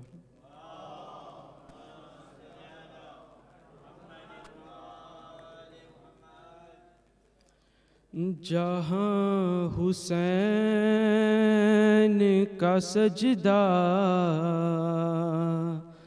दिखाई देता है जहाँ हुसैन का सजदा दिखाई देता है वहाँ तवाफ में काबा दिखाई देता है जहाँ हुसैन का सजदा दिखाई देता है। न जाने कैसी हकीकत में है हुसैन की माँ, न जाने कैसी हकीकत में है हुसैन की माँ, कि इसके नूर में अल्लाह दिखाई देता है। जहाँ हुसैन का सजदा दिखाई देता है। वो जिस मकान पे आदम से ईसा तक ना गए, वहाँ हुसैन का घोड़ा दिखाई देता है। खुदा के सारे है बंदे मगर ए करबो बला, ये हुर हुसैन का बंदा दिखाई देता है। ये हुर हुसैन का बंदा दिखाई देता है। सभी शहीद ये करबो बला के झुकते हैं, जबालिया तेरा रोज़ा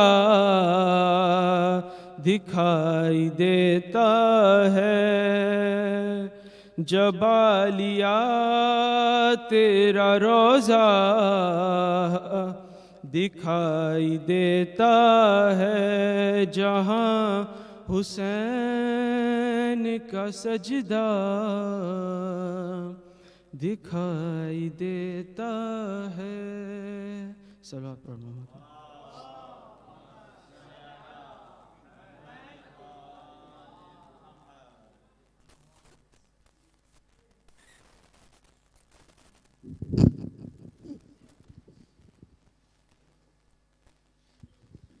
بسم الله الرحمن الرحيم. السلام عليك يا أبا عبد الله، السلام عليك يا ابن رسول الله، السلام عليك وعلى جدك وأبيك، السلام عليك وعلى أمك وأخيك، السلام عليك وعلى تسعة المأسومين وزوجتك وبنيك، السلام عليكم ورحمة الله وبركاته. السلام عليك يا غريب الغرباء، السلام عليك يا معين الضعفاء والفقراء، السلام عليك يا شمس الشموس، السلام عليك يا أنيس النفوس أي المدفون بأرض التوس، السلام عليكم ورحمة الله وبركاته. السلام عليك يا مولانا يا صاحب الأسر والزمان، الأمان الأمان الأمان بفترة الزمان. السلام عليك يا شيخ القرآن، السلام عليك يا خليفة الرحمن، السلام عليك يا إمام الإنس والجان، أجل الله تعالى فرجك وسهل الله مخرجك وزهورك. السلام عليكم ورحمة الله وبركاته.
Assalamu alaikum, dear brothers and sisters. Thank you so much for joining us today for another podcast. Today we're joined with Brother Akil from the APSOC Society. Thank you so much for joining us today. And our special panelist, Sheikh Shomali, thank you so much for coming on short notice as well. So we probably stuck you in it, but I appreciate you helping us out on this. No, thank you for having me. It's a pleasure to talk to you with everyone and have chai. Perfect combo. You like the koja tea? Oh yes, I love it. Yeah? I love It's it. the spot. Yes. There you go. Many spots. Sure. Right, so with the topic that we've decided is habitual sinning. People that essentially get into a habit of a particular sin and just can't stop. And hopefully this focuses around on the podcast, and obviously it kind of links into some of the things that you said in the lecture as well, which was beautiful. So I just wanted to start off the point, the introduction of habitual sinning. Like what would you class it as? Do you think it's a type of addiction that we have? Yeah, it could be. Many of the things we do on a habitual basis, whether sins or not, can fall in the category of addiction, the larger definition of addiction, which is basically anything we do when we can't deal with a sense of uncomfort which is inside us. And most of us actually escape to something. Like if we can't deal with loneliness, like we're at home, being lonely is so uncomfortable, we don't want to feel it, we'll rush to something. And what we rush to could be a whole category of things. It could either be our social media, phones, drink, eating, or maybe a certain websites that's not very halal. So if a sin is repeated like that, in the sense that it's our escape from something, definitely it falls under the category of addiction, and that's why it's so difficult to get rid of. For sure. The other point that I wanted to bring up as well was I think this addiction also can be sometimes from the type of friend circles that we have and who we're surrounded with. So it gets in a way where it gets normalized in how we do the sin, and we don't even realize we're doing it at the time. Like a common example would be ghiba.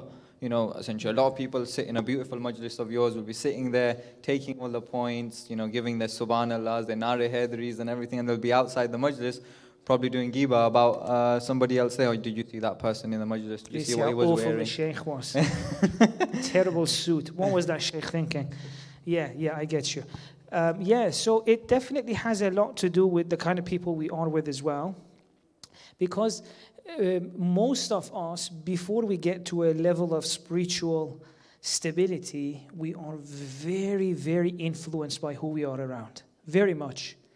To the extent that if you look at two people who've been friends for 4 or 5 years, you'll see they share even the way they talk. With couples who like each other, you can see sometimes they learn each other's catchphrases. So till a certain point in our spiritual journey, which is quite far, we are really influenced by the kind of people who are with us. If they're anxious, slowly we become anxious. If they're courageous, we'll become courageous. Whatever they have. And so if they're also, for example, doing riba, if they're doing certain things, it's very natural for us to become like that. We mimic the traits that they have. Without knowing, yes. Yeah. And this happens at a very deep level, like your soul changes to become like their soul. And the riba is just a very shallow manifestation of the deeper thing which is happening inside. So yes, definitely that could happen. And let's go to the point of when performing this habitual sinning. Yeah, when performing these habitual sinnings, how would you remind ourselves during the performance of having the presence of God throughout this? Yes, so to stop us from the whole. Yes. So we're dealing with a sin, and it's one of those things that it's not our first time. It's been happening, so it's the pattern is formed. It's difficult. And I'm sure many of us are struggling with one form of it or another. It could be anger. Sin is not a very crazy thing. It could be anger. It could be even wasting our time, or so many things. I think it's so important in those times for us to remember two things. First of all, we need to reflect on it and see it for what it is. And usually the time that we get the chance to do that is afterwards, right? With certain sins especially, immediately as soon as you commit it, you're like, oh damn, why did I do that, right? Anger is like that. A lot of other sins are like that too. It builds up such a hype. Oh, you got to do this. You'll die if you don't do this. Life is terrible if you don't do this. You got to do this. Let's do this. Let's do this. Let's do this. We're doing this. Oh, we're doing this. We're doing this. And then I did it, right? So in that moment afterwards, first of all, that's a beautiful sign. If someone commits a sin, then they're unhappy about it. That's a sign of faith, right? One of the signs of faith is that you're not happy with the mistake you've made. And then to reflect on that, okay, hang on a second. Are you lying to me? You talk to yourself or whatever force inside you that push you towards that thing. You told me this is really fun. You told me it's going to be amazing. Now I've done it, I feel awful, right? As long as we don't feel this, we don't reflect on it, we won't have a strong desire inside to counter this desire for the sin. And a very good time is right after we've made a mistake, God forbid, is to keep looking at, see how you feel right now. It promised you happiness, but you feel terrible. You feel guilty. Or maybe you were just shouting at your partner or your mother like you were in a fight, and the feeling inside you told you, oh, shout at her. Show her she's wrong. And you shout, and you see like your mom is crying, or your wife or your husband is unhappy. Like, damn it, I did that to her. I'm not happy. Hope reflect on this. So is the voice lying to you? The voice before that told you to be shout and angry. Slowly, as we do that, or along with another sin, we may reflect on our life and see the damage it's doing to us. When the understanding inside us grows that this sin is damaging us, slowly, the motivation will also grow to overcome it. Yeah. And certain sins require their own method. They're so difficult. Willpower alone is not enough. So we have to go educate ourselves. But also the most important thing, I think, is the remembrance of God and knowing that even when we can make a mistake beforehand, at any point, God is always ready to accept us. I think that it also brings back the point, like in the majlis that you said earlier this evening, you said about a curtain over your heart. Yeah. Right? Yeah. And say you've got to that point essentially already. So this point was good, like you were just saying, the person who has the presence of mind to acknowledge that they've done something wrong and I've had that sin. But what if you're in that position essentially that you realize it a lot longer after you've done it, that you've had, because this curtain is essentially over your heart.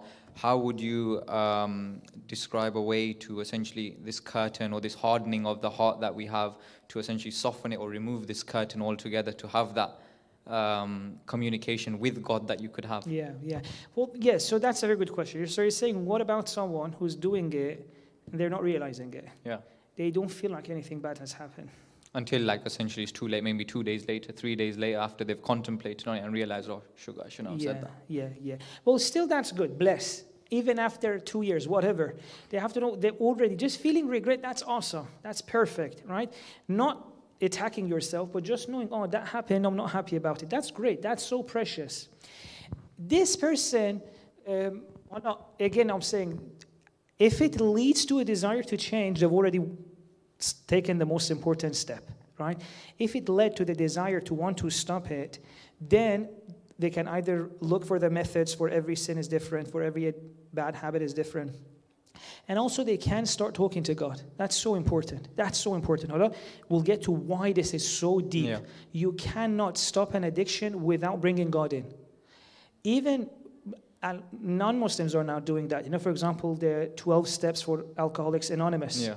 One of the steps is, I messed up. I can't fix it myself. I need a superpower to help me. And they literally say, even if you don't believe, say a higher power, whatever it is. Really? Right? So it's one of the best methods that helps with stopping alcohol addiction. It's that knowing that you need help from someone else. And I'll say why later on if we have the chance. So if a person has the intention that I need to fix this, even if it's 2 weeks later, search about it, start talking to God. But if the desire even to stop it is not there, which for many of us could be, we're committing a sin and we're still drunk in its sweetness. Imam Ali alayhi salam has a hadith, every sin has a drunkenness. Okay. So you may be so drunk with the drunkenness of the sin that you may not still regret it. If a person is still in that situation, well, they need something to sober up, right? And either of them, it depends on who am I talking to. Am I talking to that person, someone in their life, right? If I wanted to talk to someone like that, I would talk to them about how special they are, what they mean to God, right? Because one of the things Ahl Bayt did, a lot of times, they wouldn't come and say, oh, you're a terrible person, why did you commit sin? They would start telling the person, do you know how special you are? Do you know how much you mean to God, what you're created here for? But slowly, they start building the person up, giving them a sense of self-worth. Confidence. Yeah, and they're like, and do you want to do this to yourself? Do you want to harm yourself like this? Right? So if I'm talking to that person like that, I'll try to tell them how special you are, because we never go through the difficult task of changing, protecting, improving something that is not worthy. If I don't feel I'm worthy, if I don't feel like I'm special to God, why would I let go of this sin? It's difficult. Yeah. The sin is so. And so Imam says, the person, man karumat alayhi nafsuh, hanat alayhi shahawatuh. When you understand the dignity, the value of your soul, shahawat, the desires become so low in your eyes. So if I'm talking to that person, that would be the method I use. Okay. Yeah. So another point that leads on to this would be just like how you're saying, addicted to the sin and essentially can't stop themselves. If we, like how you're just mentioning now about these 12 steps, acknowledgement and things like that. Essentially, like Ghiba, the sin is the after they say that it's eating your brother's flesh, correct? Yeah. In essentially, like how you said about alcohol, being addicted to alcohol, they would, if you had that method, they would say gradually reduce your alcohol method, your intake, and then hopefully you can slowly stop alcohol. But essentially, ghiba is ghiba, the sin is the sin. So how would you say about gradually, well, essentially stopping? Is it the same sort of thing? Can you cold turkey it, or is it a step-by-step process? It really depends on the person, right? Ideally, you would want everyone to let it go. But someone will say, what if I tried and fail, right? Well, ideally, we hope that everyone will get to a place where they can let it go immediately, right? And in order to get there, well, obviously, they need to ask help from God. Without the help of God, it's very difficult. It's impossible. So how to create that connection with God where you can get help, how to talk to God, these are all things we need to learn. If a person can, right away, put it away, mashallah, in one go, that's obviously the ideal situation. Yeah. But if they can't, we have to talk about that as well. What if someone can't? Then God says, وَاتَّقُوا اللَّهَ مَا اسْتَطَعْتُمْ. Try as hard as you can. Well, if you can reduce it, at least do that. It's not like because I can't let go of the whole thing, I shouldn't try at all. Because some people are like, I can't stop, might as well go for it. Now that we're doing ghibah, let's do properly, let's destroy the guy, right? Sit down, bring the popcorn, let's go for it. So God says, if you can't let go of the whole thing, at least try to the extent that you can. And even in that point, you can talk to God. God, this is a habit I've picked up. We're with the lads, we're doing it. I'm really not happy about it, but I don't know how to tell them no. Tell that to God. Well, God, I really want to stop. You help me. Because a lot of the times it could be also like, maybe I want to stop, but I feel the peer pressure. I feel shy in front of the guys. They're doing it. I want to do it because otherwise I'll be isolated. So we can keep telling God, God, I really want to stop. You help me. You give me the courage to tell them this is bad, or to find another group of friends, or to even help them change. Right? So we can keep talking to God, and at no point should we feel like we can't talk to God. Sure. Even in the middle of the sin, right? I'm saying, وَاتَّقُوا اللَّهَ مَا اسْتَطَعْتُمْ means, let's say, God forbid, I couldn't stop myself from sinning. And I'm talking to a lot of people with addictions, and they literally say, we want to stop. We can't. We make the decision in the morning, we're sure about it. 3 hours later, it happens again. But even if that's the case, when you're committing this sin, don't feel like you can't talk to God. Be like, God, I'm going for it. I can't stop. But I'm just telling you, I wish I had the strength to stop. You help me. Believe me, this will slowly get you out of it. And if a person can cold turkey it, by all means. Best way. With the whole aspect of the connection with God and spirituality, how do you say sinning on a regular basis would affect somebody's spirituality? Yeah, so we have a lot of hadiths about this, how when we have these sins and mistakes, especially if we're not trying our best to remove them, it's like, imagine the examples our scholars use is that imagine you have a container and you're gathering all of your a'mal in it. You're gathering all of these things. You prayed, you were nice to your mom, you were nice to your friend, someone was lonely, you went and helped, you did charity, you did volunteer work. You're gathering all of these wealth, but our sins are like holes in this container that we're like, I've been doing great things for 10 years, but I still haven't changed. Because sometimes the shortcomings we have are like the holes in the container. It keeps, whatever we gather, it goes away. And sometimes it's not even crazy sins, or like even anger. Imagine even if you worship for the whole month of Ramadan, but you end up like being angry at your family. All the great things you've done may slowly go away. So it's like we do so much, but we have nothing to show for. Yeah, so I think that's a good example. We've just had a question come in. It says on here, how do we open the curtain for the heart? Practical advices and examples, please. Best advice, talk to God. See, the curtain, the reality of what that curtain is made out of is ghafla. What does that mean? Sorry. It means not paying attention to God. The opposite of the remembrance, the opposite of dhikr, right?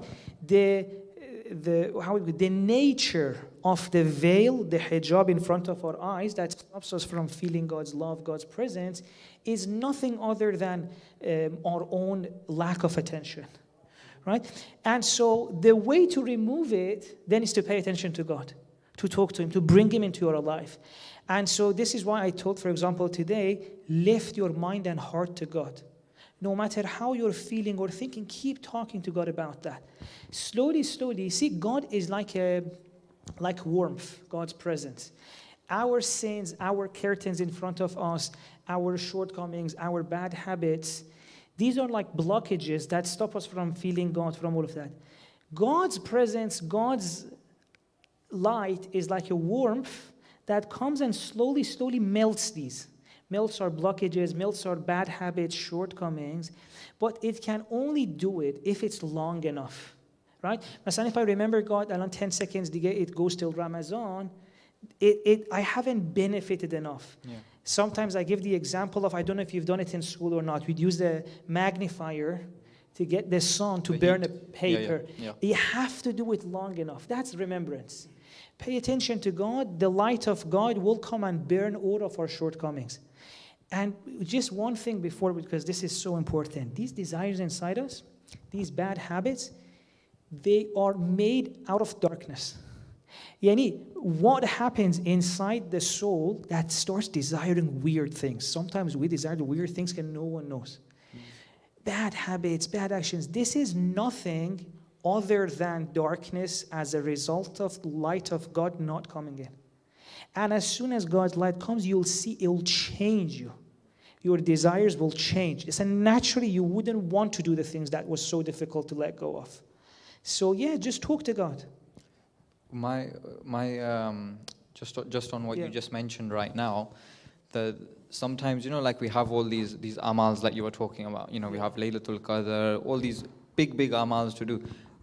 Do you think personally, this is on a personal level, sometimes the amals are so long, you spiritually you cannot connect because it's so long-winded.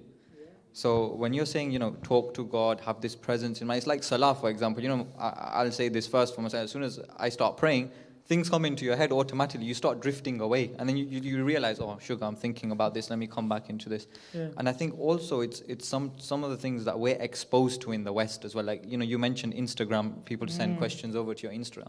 There's so many things nowadays on Facebook, Instagram, all these adverts, TikTok, all these things. So is that also something that plays a part in the way we live? That these curtains essentially come because we're exposed so much to it, whether it's on TV, media, all these things. Yeah, definitely. Like the most important thing we have, or at least one of the most important thing we have, is our attention, right? And if you really go at the core of it, in Son, the main thing we have is our attention. And obviously, these things like that, they are designed by the best people in the field to steal our attention. Yeah. Their business model is working to get away our attention. And this is one of the sad things about the field of psychology. The best psychologists always go to these things they do. right? Either they go for advertising, how to get us to buy things we don't need, Yeah. or they end up working in these tech companies, how to steal our attention away so that someone can make money out of it. So obviously, these things are an obstacle, definitely. And it's so important for us to manage our attention, right?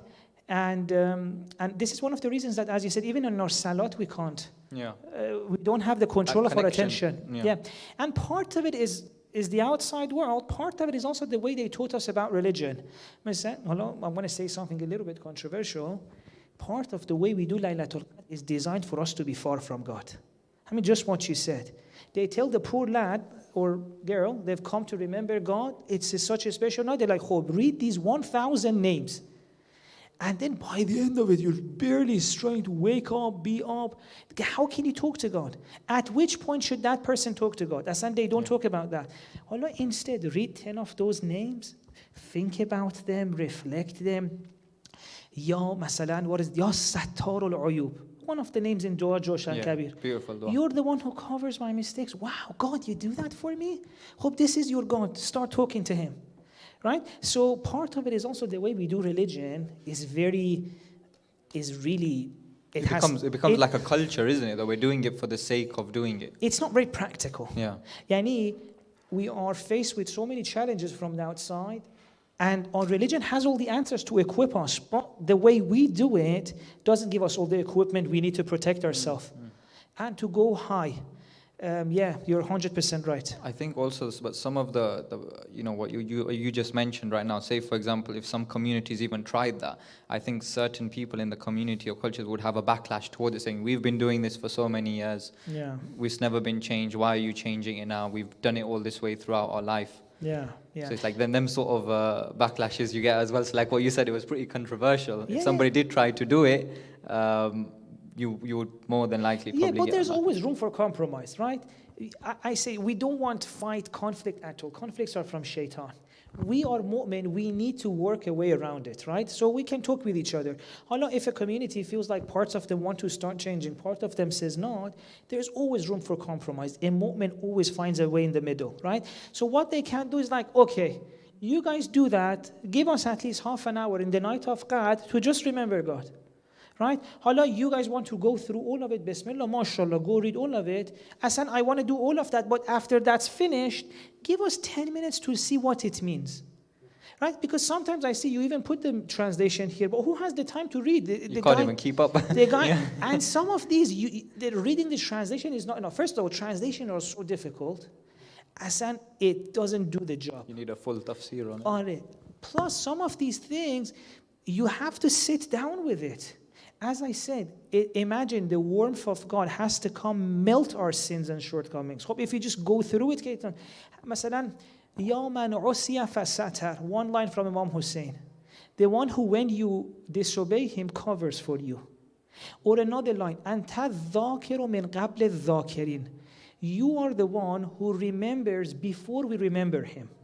In other words, every time I try to talk to God, He had first thoughts of me. But honestly, with this one, do you just want to read and move on? Or do you want to just sit and be like, oh my God, right now, I'm thinking God. It means that before that, God was thinking of me. Honestly, you just want to sit and reflect with that, right? So we can always find a way to make change. The du'as of the Ahlul Bayt are like on another level altogether, isn't it? Absolutely. It's crazy in a good way. With the whole aspect of sinning and spirituality, would you say you can't attain spirituality whilst sinning over and over again? It really depends. When you look at the ahadith, it's so crazy. And for people who haven't really had direct interactions with ahadith, they're going to get really shocked. Because one of the problems I was telling you is that most of us haven't learned religion directly from primary sources. You've heard hadiths from someone who read it in a book, There are 3-4 levels. And most people who teach us religion haven't read the whole canon. Okay. When you look at that, what if it's a whole different world when it comes to sinning and spirituality? Obviously, we don't want to sin. We just said sins put holes in the containers of our good deeds. But that doesn't necessarily mean that everyone has to stop for all of their sins to stop before they can start spirituality. Masalan, Imam says, These are all hadiths from the Imam. So one of the hadith is that sometimes if God sees that a person, as a result of their spirituality, they're having kibr, He will make them commit a sin so that their ego inflation goes down. Yani sometimes even the sin is for the person to avoid something worse, because kibr is the worst thing. Kibr is what got shaitan out of heaven. So it's a very delicate thing. Or sometimes a person may deal with a sin just so that they slowly give up on the idea that I can control my life, and they go towards God. And there's a lesson for them in it. Once they go towards God, they can let go. But that doesn't mean that now because I'm sinning, I shouldn't go towards God. Go start the journey. The more time you spend with God, the more humble you are, you will see naturally all of your sins go away. Right. Everything goes away. Yani it's so interesting. You don't need to deal with every single sin. Once you go towards God, towards the Ahlul Bayt, once the light of God and the Ahlul Bayt comes in you, they will change you from inside, so all the sins slowly go away together. Cleansed. It's not like once I have to work on my jealousy, then work on my anger, then work... Because you know that every single one of these takes ages. Go towards God, don't wait, inshallah all of them will go away. Regarding the whole aspect of going towards God, Yeah. what ways closer? Okay. In regards to the whole aspect of connecting to God and go towards God and staying away from sinning, how would you say I can connect to God if I know I've been sinning and I can't stop? Yeah, What beautiful. are the practical methods? Yeah, so first of all, know that there's always help outside. You're not the only one. Unfortunately, some of the times people message me like, Sheikh, I'm making this sin that if you know, you will never talk to me again. I am the only one in community who does this, right? It's just me and that's it. And then I'm like, what is it? What is it? Do you support Man United? What is it that's so awful? And then they're like, no, I'm committing this. And I'm like, mate, I know it's bad. I know you don't want it. I know it's hurting you. But you're not the only one, believe me, and you're not going to be the last one. Right? Sometimes we're so ashamed, we don't go towards seeking the answer. And one of the things Ahlul Bayt taught us is that with matters that have to do with your salvation, don't be shy. It's way better to go and ask for help than to keep it inside and you don't know how to stop the sin. Go and ask help for it. Sometimes you don't even need to tell anyone. Go online and Google so many of the things you can find online. Yeah. How to stop it, good techniques, methods, etc. So if it's something you've been struggling with, first of all, you're not the first one. That doesn't mean you're a terrible person. No, we're all dealing with it. We're human beings. We make mistakes. Decide to change. Know that change is possible if you go towards God. Look for the answers. Every single sin may have a different particular method, but the best method for everything is going to God and asking for help. Right? And this is not a crazy thing. Just talk to God at night. God, I'm committing this sin. I'm not happy about it. You help me. Believe me, God will change it. God will change it. I guarantee you. And so the most practical thing, search and talk to God. And if I knew what it is, we could even mention the direct steps, but generally all that can be said is know this. You're special. And just one last thing can I say, I hope. It's so important for us to know that even after, no matter what sins we've committed, we are still so important. We're still worthy. The Prophet says, الناس كمعادن الفضة والذهب. Prophet says people are like, mines of gold and silver. This is so important. Imam Husayn also explains in Dua Arafah. Basically, the idea is this. The soul that God gave you is so special, it's impossible to corrupt the soul.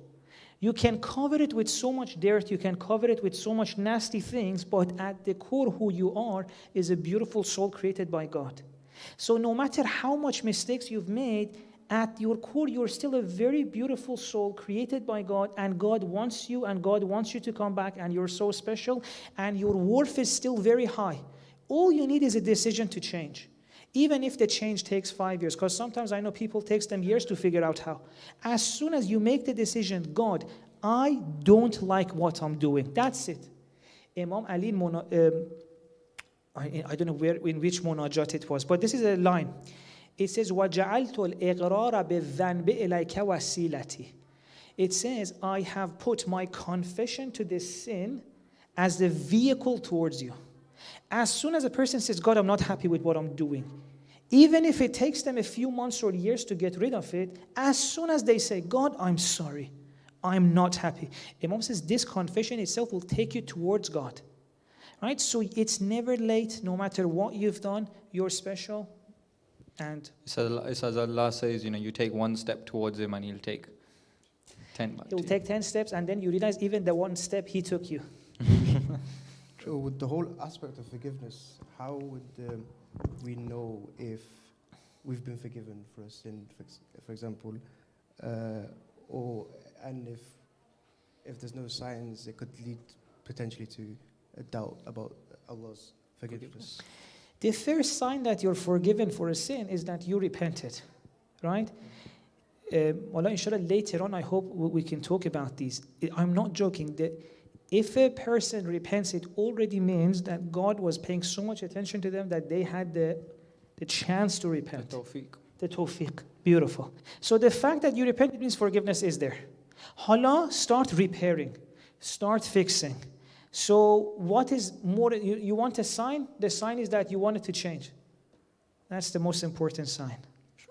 You were saying about, turning to God, asking for forgiveness. Yeah. Essentially, this is something for me on a personal level. Sometimes I don't know when to talk to Him. Yeah. I could be in my bed lying down and just you're half asleep, half awake. You're thinking that our day-to-day lives are so busy. Start of the day, end of the day is gone. Yeah. Especially if you have kids and things like that. It's literally A to Z. In a blink of an eye, you're in the bed before you know it. Are there any practical methods that you can say to take time out in your day to reflect? And does it have to be verbally that you're saying all these things, or literally in your mind you're thinking it? Yeah. I think you already mentioned. The first thing is not to worry about what you're saying, how you're saying, when you're saying. However way you can. Right? No matter where you are you driving? Are you changing the diapers of your baby? I don't know, where are you? Whatever you're doing, at any point you can talk to God, right? Lift your mind and heart to God. This is so important. Do not say things you don't mean. If you want you to change, then you got to bring yourself and present yourself wherever you are to God. God, this is what I'm feeling. This is what I'm thinking. God, I'm tired of taking care of my children. God, I want to sleep. Whatever you're thinking as a parent, and one of the impacts of going towards God is that life slows down. One of the reasons life is so fast for us is not that because we're busy we don't have time to God. It's because we don't talk to God, we feel life is busy. One of the impacts of going towards God is that life slows down, right? And you can easily see this, right? Even with your food. If you don't want to try with all of your life, try just with your food. Try to remember God with your food. You'll see that before that you're watching TV and eating, and you're like, oh, where did the pizza go? Right? Honestly, you feel like it took 2 seconds. The pizza was here, now it's not there. Most of us, we don't feel like we're having it. Right? It goes so quickly. But try, at least not for your whole day, but for your food. Turn the TV off. Just focus on the food. You'll see, oh wow, time slows down so much. And the food was gone. Now you've eaten half of it. You're like, wow, this food is so big. How can I finish it? Try it. All it takes is maybe 2 weeks of trying to not watch anything when you're eating and just focus on the food. Because neurologically, when you put the food in the mouth, your attention goes away. Okay. You can only pay attention to the food from the point you put it here till you put it in your mouth. Because your body's like, nutrition came, move on. So just this, pay attention to these few seconds, you'll see how life slows down. And the more we go towards God, the more our life will open up time. The issue of, I think you said tawfiq? Yeah. Tawfiq is a crazy magical thing. The 24-hour, you can get tawfiq to do so much more in it. But it's to take baby steps. Allah, if you don't have time to talk to God, a few seconds before you want to go to sleep, in that beautiful state that you were describing, where the theta wave is in our brain. Oh, we're so relaxed. God, take care of me, and sleep. God, I'm scared, and sleep. Whatever you're feeling. Start with 2 seconds, you'll build up. Like a tolerance. Yeah. I'm just checking if you have any questions. Sure, let me check my phone as well. We've got a few We've got one here. It seems your advice is to be mindful Islamically, and Western meditation teaches us to be mindful. What is the difference between the two? What are we mindful of? Right? That's what we're trying to do. What I'm saying is it's a very simple idea at the core of it. The core of it is this. What stops us from shining, from being who we are, from manifesting in the world, from becoming the best version of ourselves, going towards God, having tawakal, all of that is not paying attention to God. God is the source of life. God is the source of peace. God is the source of healing, the source of all beauty. So when we want to be mindful, what are we being mindful of? So this is not just trying to not have thoughts in our head, because mindfulness could mean different things, right? There are, masalan, at least 3 levels of mindfulness nowadays outside of Islam. Masalan, some people say your thoughts are the problem, so ignore your thoughts. Some people say, no, your thoughts are not the problem. You don't need to try to actively ignore them. Just observe them. This is a different level. Another people say, forget about trying to observe your thoughts or attacking your thoughts. Try to find a place deeper inside yourself. So this is usually what the 3 levels of mindfulness are.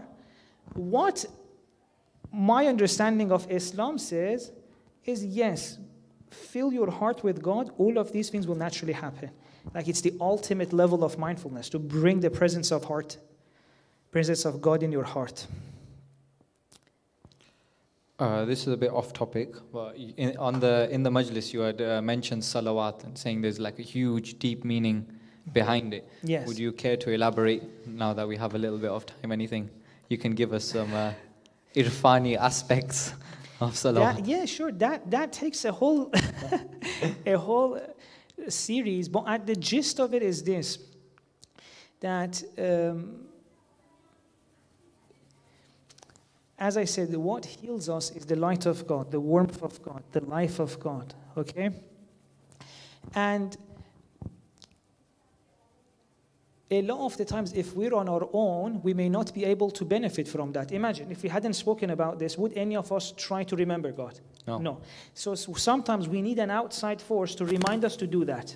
Allah, that outside force that helps us to benefit from the light of God could either be a random person like me who hasn't experienced much himself, so he gives us a little bit, right? Okay. But already just by speaking about it now, God's presence is a little bit more felt now, as opposed to masalan, maybe before the session we were doing something else. Now at least we're talking about God.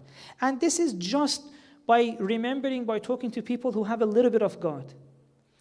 Now, Prophet, his Ahlul Bayt are so high that by going towards them, by remembering them, in the same way that just by listening, for example, to this podcast, people may remember God a little bit. Yeah. When you remember them, it's so much light of God comes in because there's such a great mirror of God light. So salawat, at one level of it, is to send your heart to the Prophet and his Ahlul Bayt, and because they're such beautiful mirrors of God's light comes inside you, right? So it's an action you do with the heart. You remember them, you open up your heart to them, they act like a mirror. They reflect God's light to you. All of this is the small bit that I can share in a few minutes, but it's still, there's so much more in the Quran about it. So there's a question. So they've said we always want to say we want to get closer to God, but not living up to it. And then when we try to repent, you feel ashamed. And the repetition continues. So you sin, you repent, you sin, Beautiful. you repent. Yes. How would you overcome a situation Beautiful. Imam, again, I think it's in Munajat Sha'baniyah. The answer is there. إلهي ليس لي حول فأنتقل به عن معصيتك إلا في وقت أيقظتني لمحبتك. God, I have no strength by which to distance myself from my ma'siyah and mistakes and sins unless when you have awakened me to your love. So Munajat Sha'baniyah, which we're meant to recite in this month, tells us you don't need to stop your sins. You need to stop your sins. You don't need to wait till you have stopped all of your sins to go towards God. It's not like when you commit a sin, that's it, come square back. No. Munajat Sha'baniyah tells you, in fact, you have to go towards God, feel His love. That love will give you the energy to let go of all your sins. لَيْسَ لِي حَوْلٌ, I do not have the strength فَأَنْتَقِلَ بِهِ عَنْ مَعَصِيَتِكَ, to distance myself from my shortcomings إِلَّا فِي وَقْتٍ أَيْقَظْتَنِي لَمَحَبَّتِكَ. So if you feel like you want to go towards God, get close to God, but you're committing a sin, so what? Keep going, keep going. Keep talking to God. Once the more you start feeling this love, the more naturally you wouldn't want to do anything to upset the beloved. This feeling of love that you are mentioning, is that like essentially counting your blessings, what Allah has bestowed upon you? Is that essentially what you're saying by feeling this? That's one part of it. It's actually one of the things that, because God told one of the prophets, go and tell people to love me. And he asked, how can I do that? One of the ways God recommended was actually this. Tell them to remember the blessings I gave them. Okay. So that's one of the ways. But then, either different ways there may be, the result of it is a real feeling inside. It's crazy. You know, like how, for example, two people feel when they're in love, or how, masalan, when if our parent were nice and took care of us, how we feel. It feels as real as that, even more. الَّذِينَ آمَنُوا أَشَدُّ حُبًّا لِلَّهِ. People who have real faith, they feel inside their heart a love which is stronger than the love they feel for their parents. And it's not that they have to do that. No, it's basically saying, mate, there's a reality out there that loves you so much, just open up to that. So there are different ways. Either count the blessings of God. That's a little bit tricky though. They have to know how, right, so that it doesn't seem like judgment. Because sometimes we want to do that. We tell our kids, God has done so much for you. He's given you parents, He's given you food. And they're like, hope now I'm meant to love Him the way you speak. You know? Yeah. So even that has a way to do it. Two-edged sword. Exactly. It should be with love. It should be tender. I think Dua Arafah of Imam Husayn is very beautiful. Yeah. Dua Arafah of Imam Husayn, by the end of it, if you read it with attention, I think you definitely feel a little bit loved. For sure. So yeah, that's why inshallah one of the books we have that's going to come out hopefully very soon is a commentary on Dua Arafah. Inshallah. Yeah, it's a very special dua. Sure. Okay, you want to mention anything? No?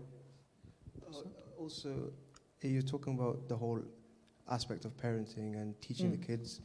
I've seen in a lot of your Instagram vids in the past about the approach of teaching children about God. How usually it's about the whole fear aspect. Fear this. But you always mention there's the whole love aspect, which we should promote more. Would you reckon the whole promoting in a loving way will, over time, decrease the chances of the person sinning if they have a better connection with God through the whole aspect of love rather than a fear? Yeah, absolutely. First of all, people younger than the age of 7, they don't even understand abstract things. Yeah. So if you, for example, tell them there's a hell, it doesn't make sense to them. It just confuses them. Right? So, but then if you slowly from the time they're very young, exactly, tell them there is a God out there. هو السميع هو العليم يعلم ما في الصدور. He can hear you, you can talk to Him. Even when daddy doesn't feel you or understand you, daddy will try, mommy will try. But there's sometimes that maybe daddy is tired, doesn't get you. God can always talk, you can always talk to God. God understands you. God. Slowly, by the time they're 7, 8, 9, 10, they've already seen God as a friend. Now when they reach an age that they want to pray, they're like, what is prayer? Oh, you remember that God that loves you so much? In prayer, you go to talk to Him. Right? Things make sense for them. So yes, absolutely. Love is so important. And yes, God Himself says in a hadith, if they know me, they would fall in love with me. And I'm saying, if we're not in love with God, what does that say? I think we'll end with this point as well, which I think is quite relevant. When we're talking about connecting to God, and essentially some people don't have that connection or the same feelings as they do, say, for example, of towards Imam al-Husayn. You know, they will either listen to some fadail of Imam Husayn or some marsiya of Imam Husayn. They'll completely break down and have so much love and awe for him. Or just like what you mentioned in the majalis of saying, you know, just mentioning Imam Ali's name does something to you in the heart. How does that work? But however, when we think of God, we can't relate the same way. Like what's essentially stopping us? Because if it was a curtain, why does this curtain not restrict that same love towards the imams that we feel like we can connect with them so so quickly, but then to Allah we can't connect or concentrate in our salah, all these kind of Yeah, things. exactly. I said it's actually a very good point to show what is the issue.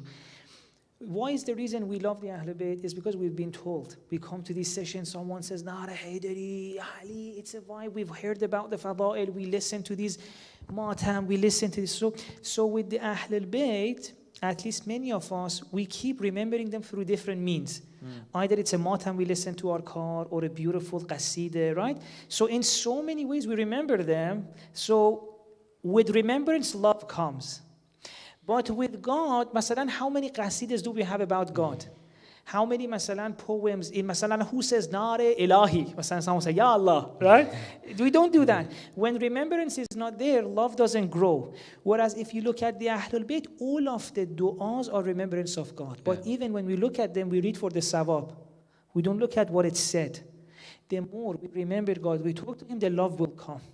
It comes to that point where Imam Ali says, he doesn't worship Allah as a businessman. Exactly. That's the, Exactly. for the sawab. Ibadatul ahrar. We'll get to the worshipping of the person who doesn't care about the fire, doesn't care about heaven, but only because God is beautiful. Freeman, yeah. Yeah, freeman.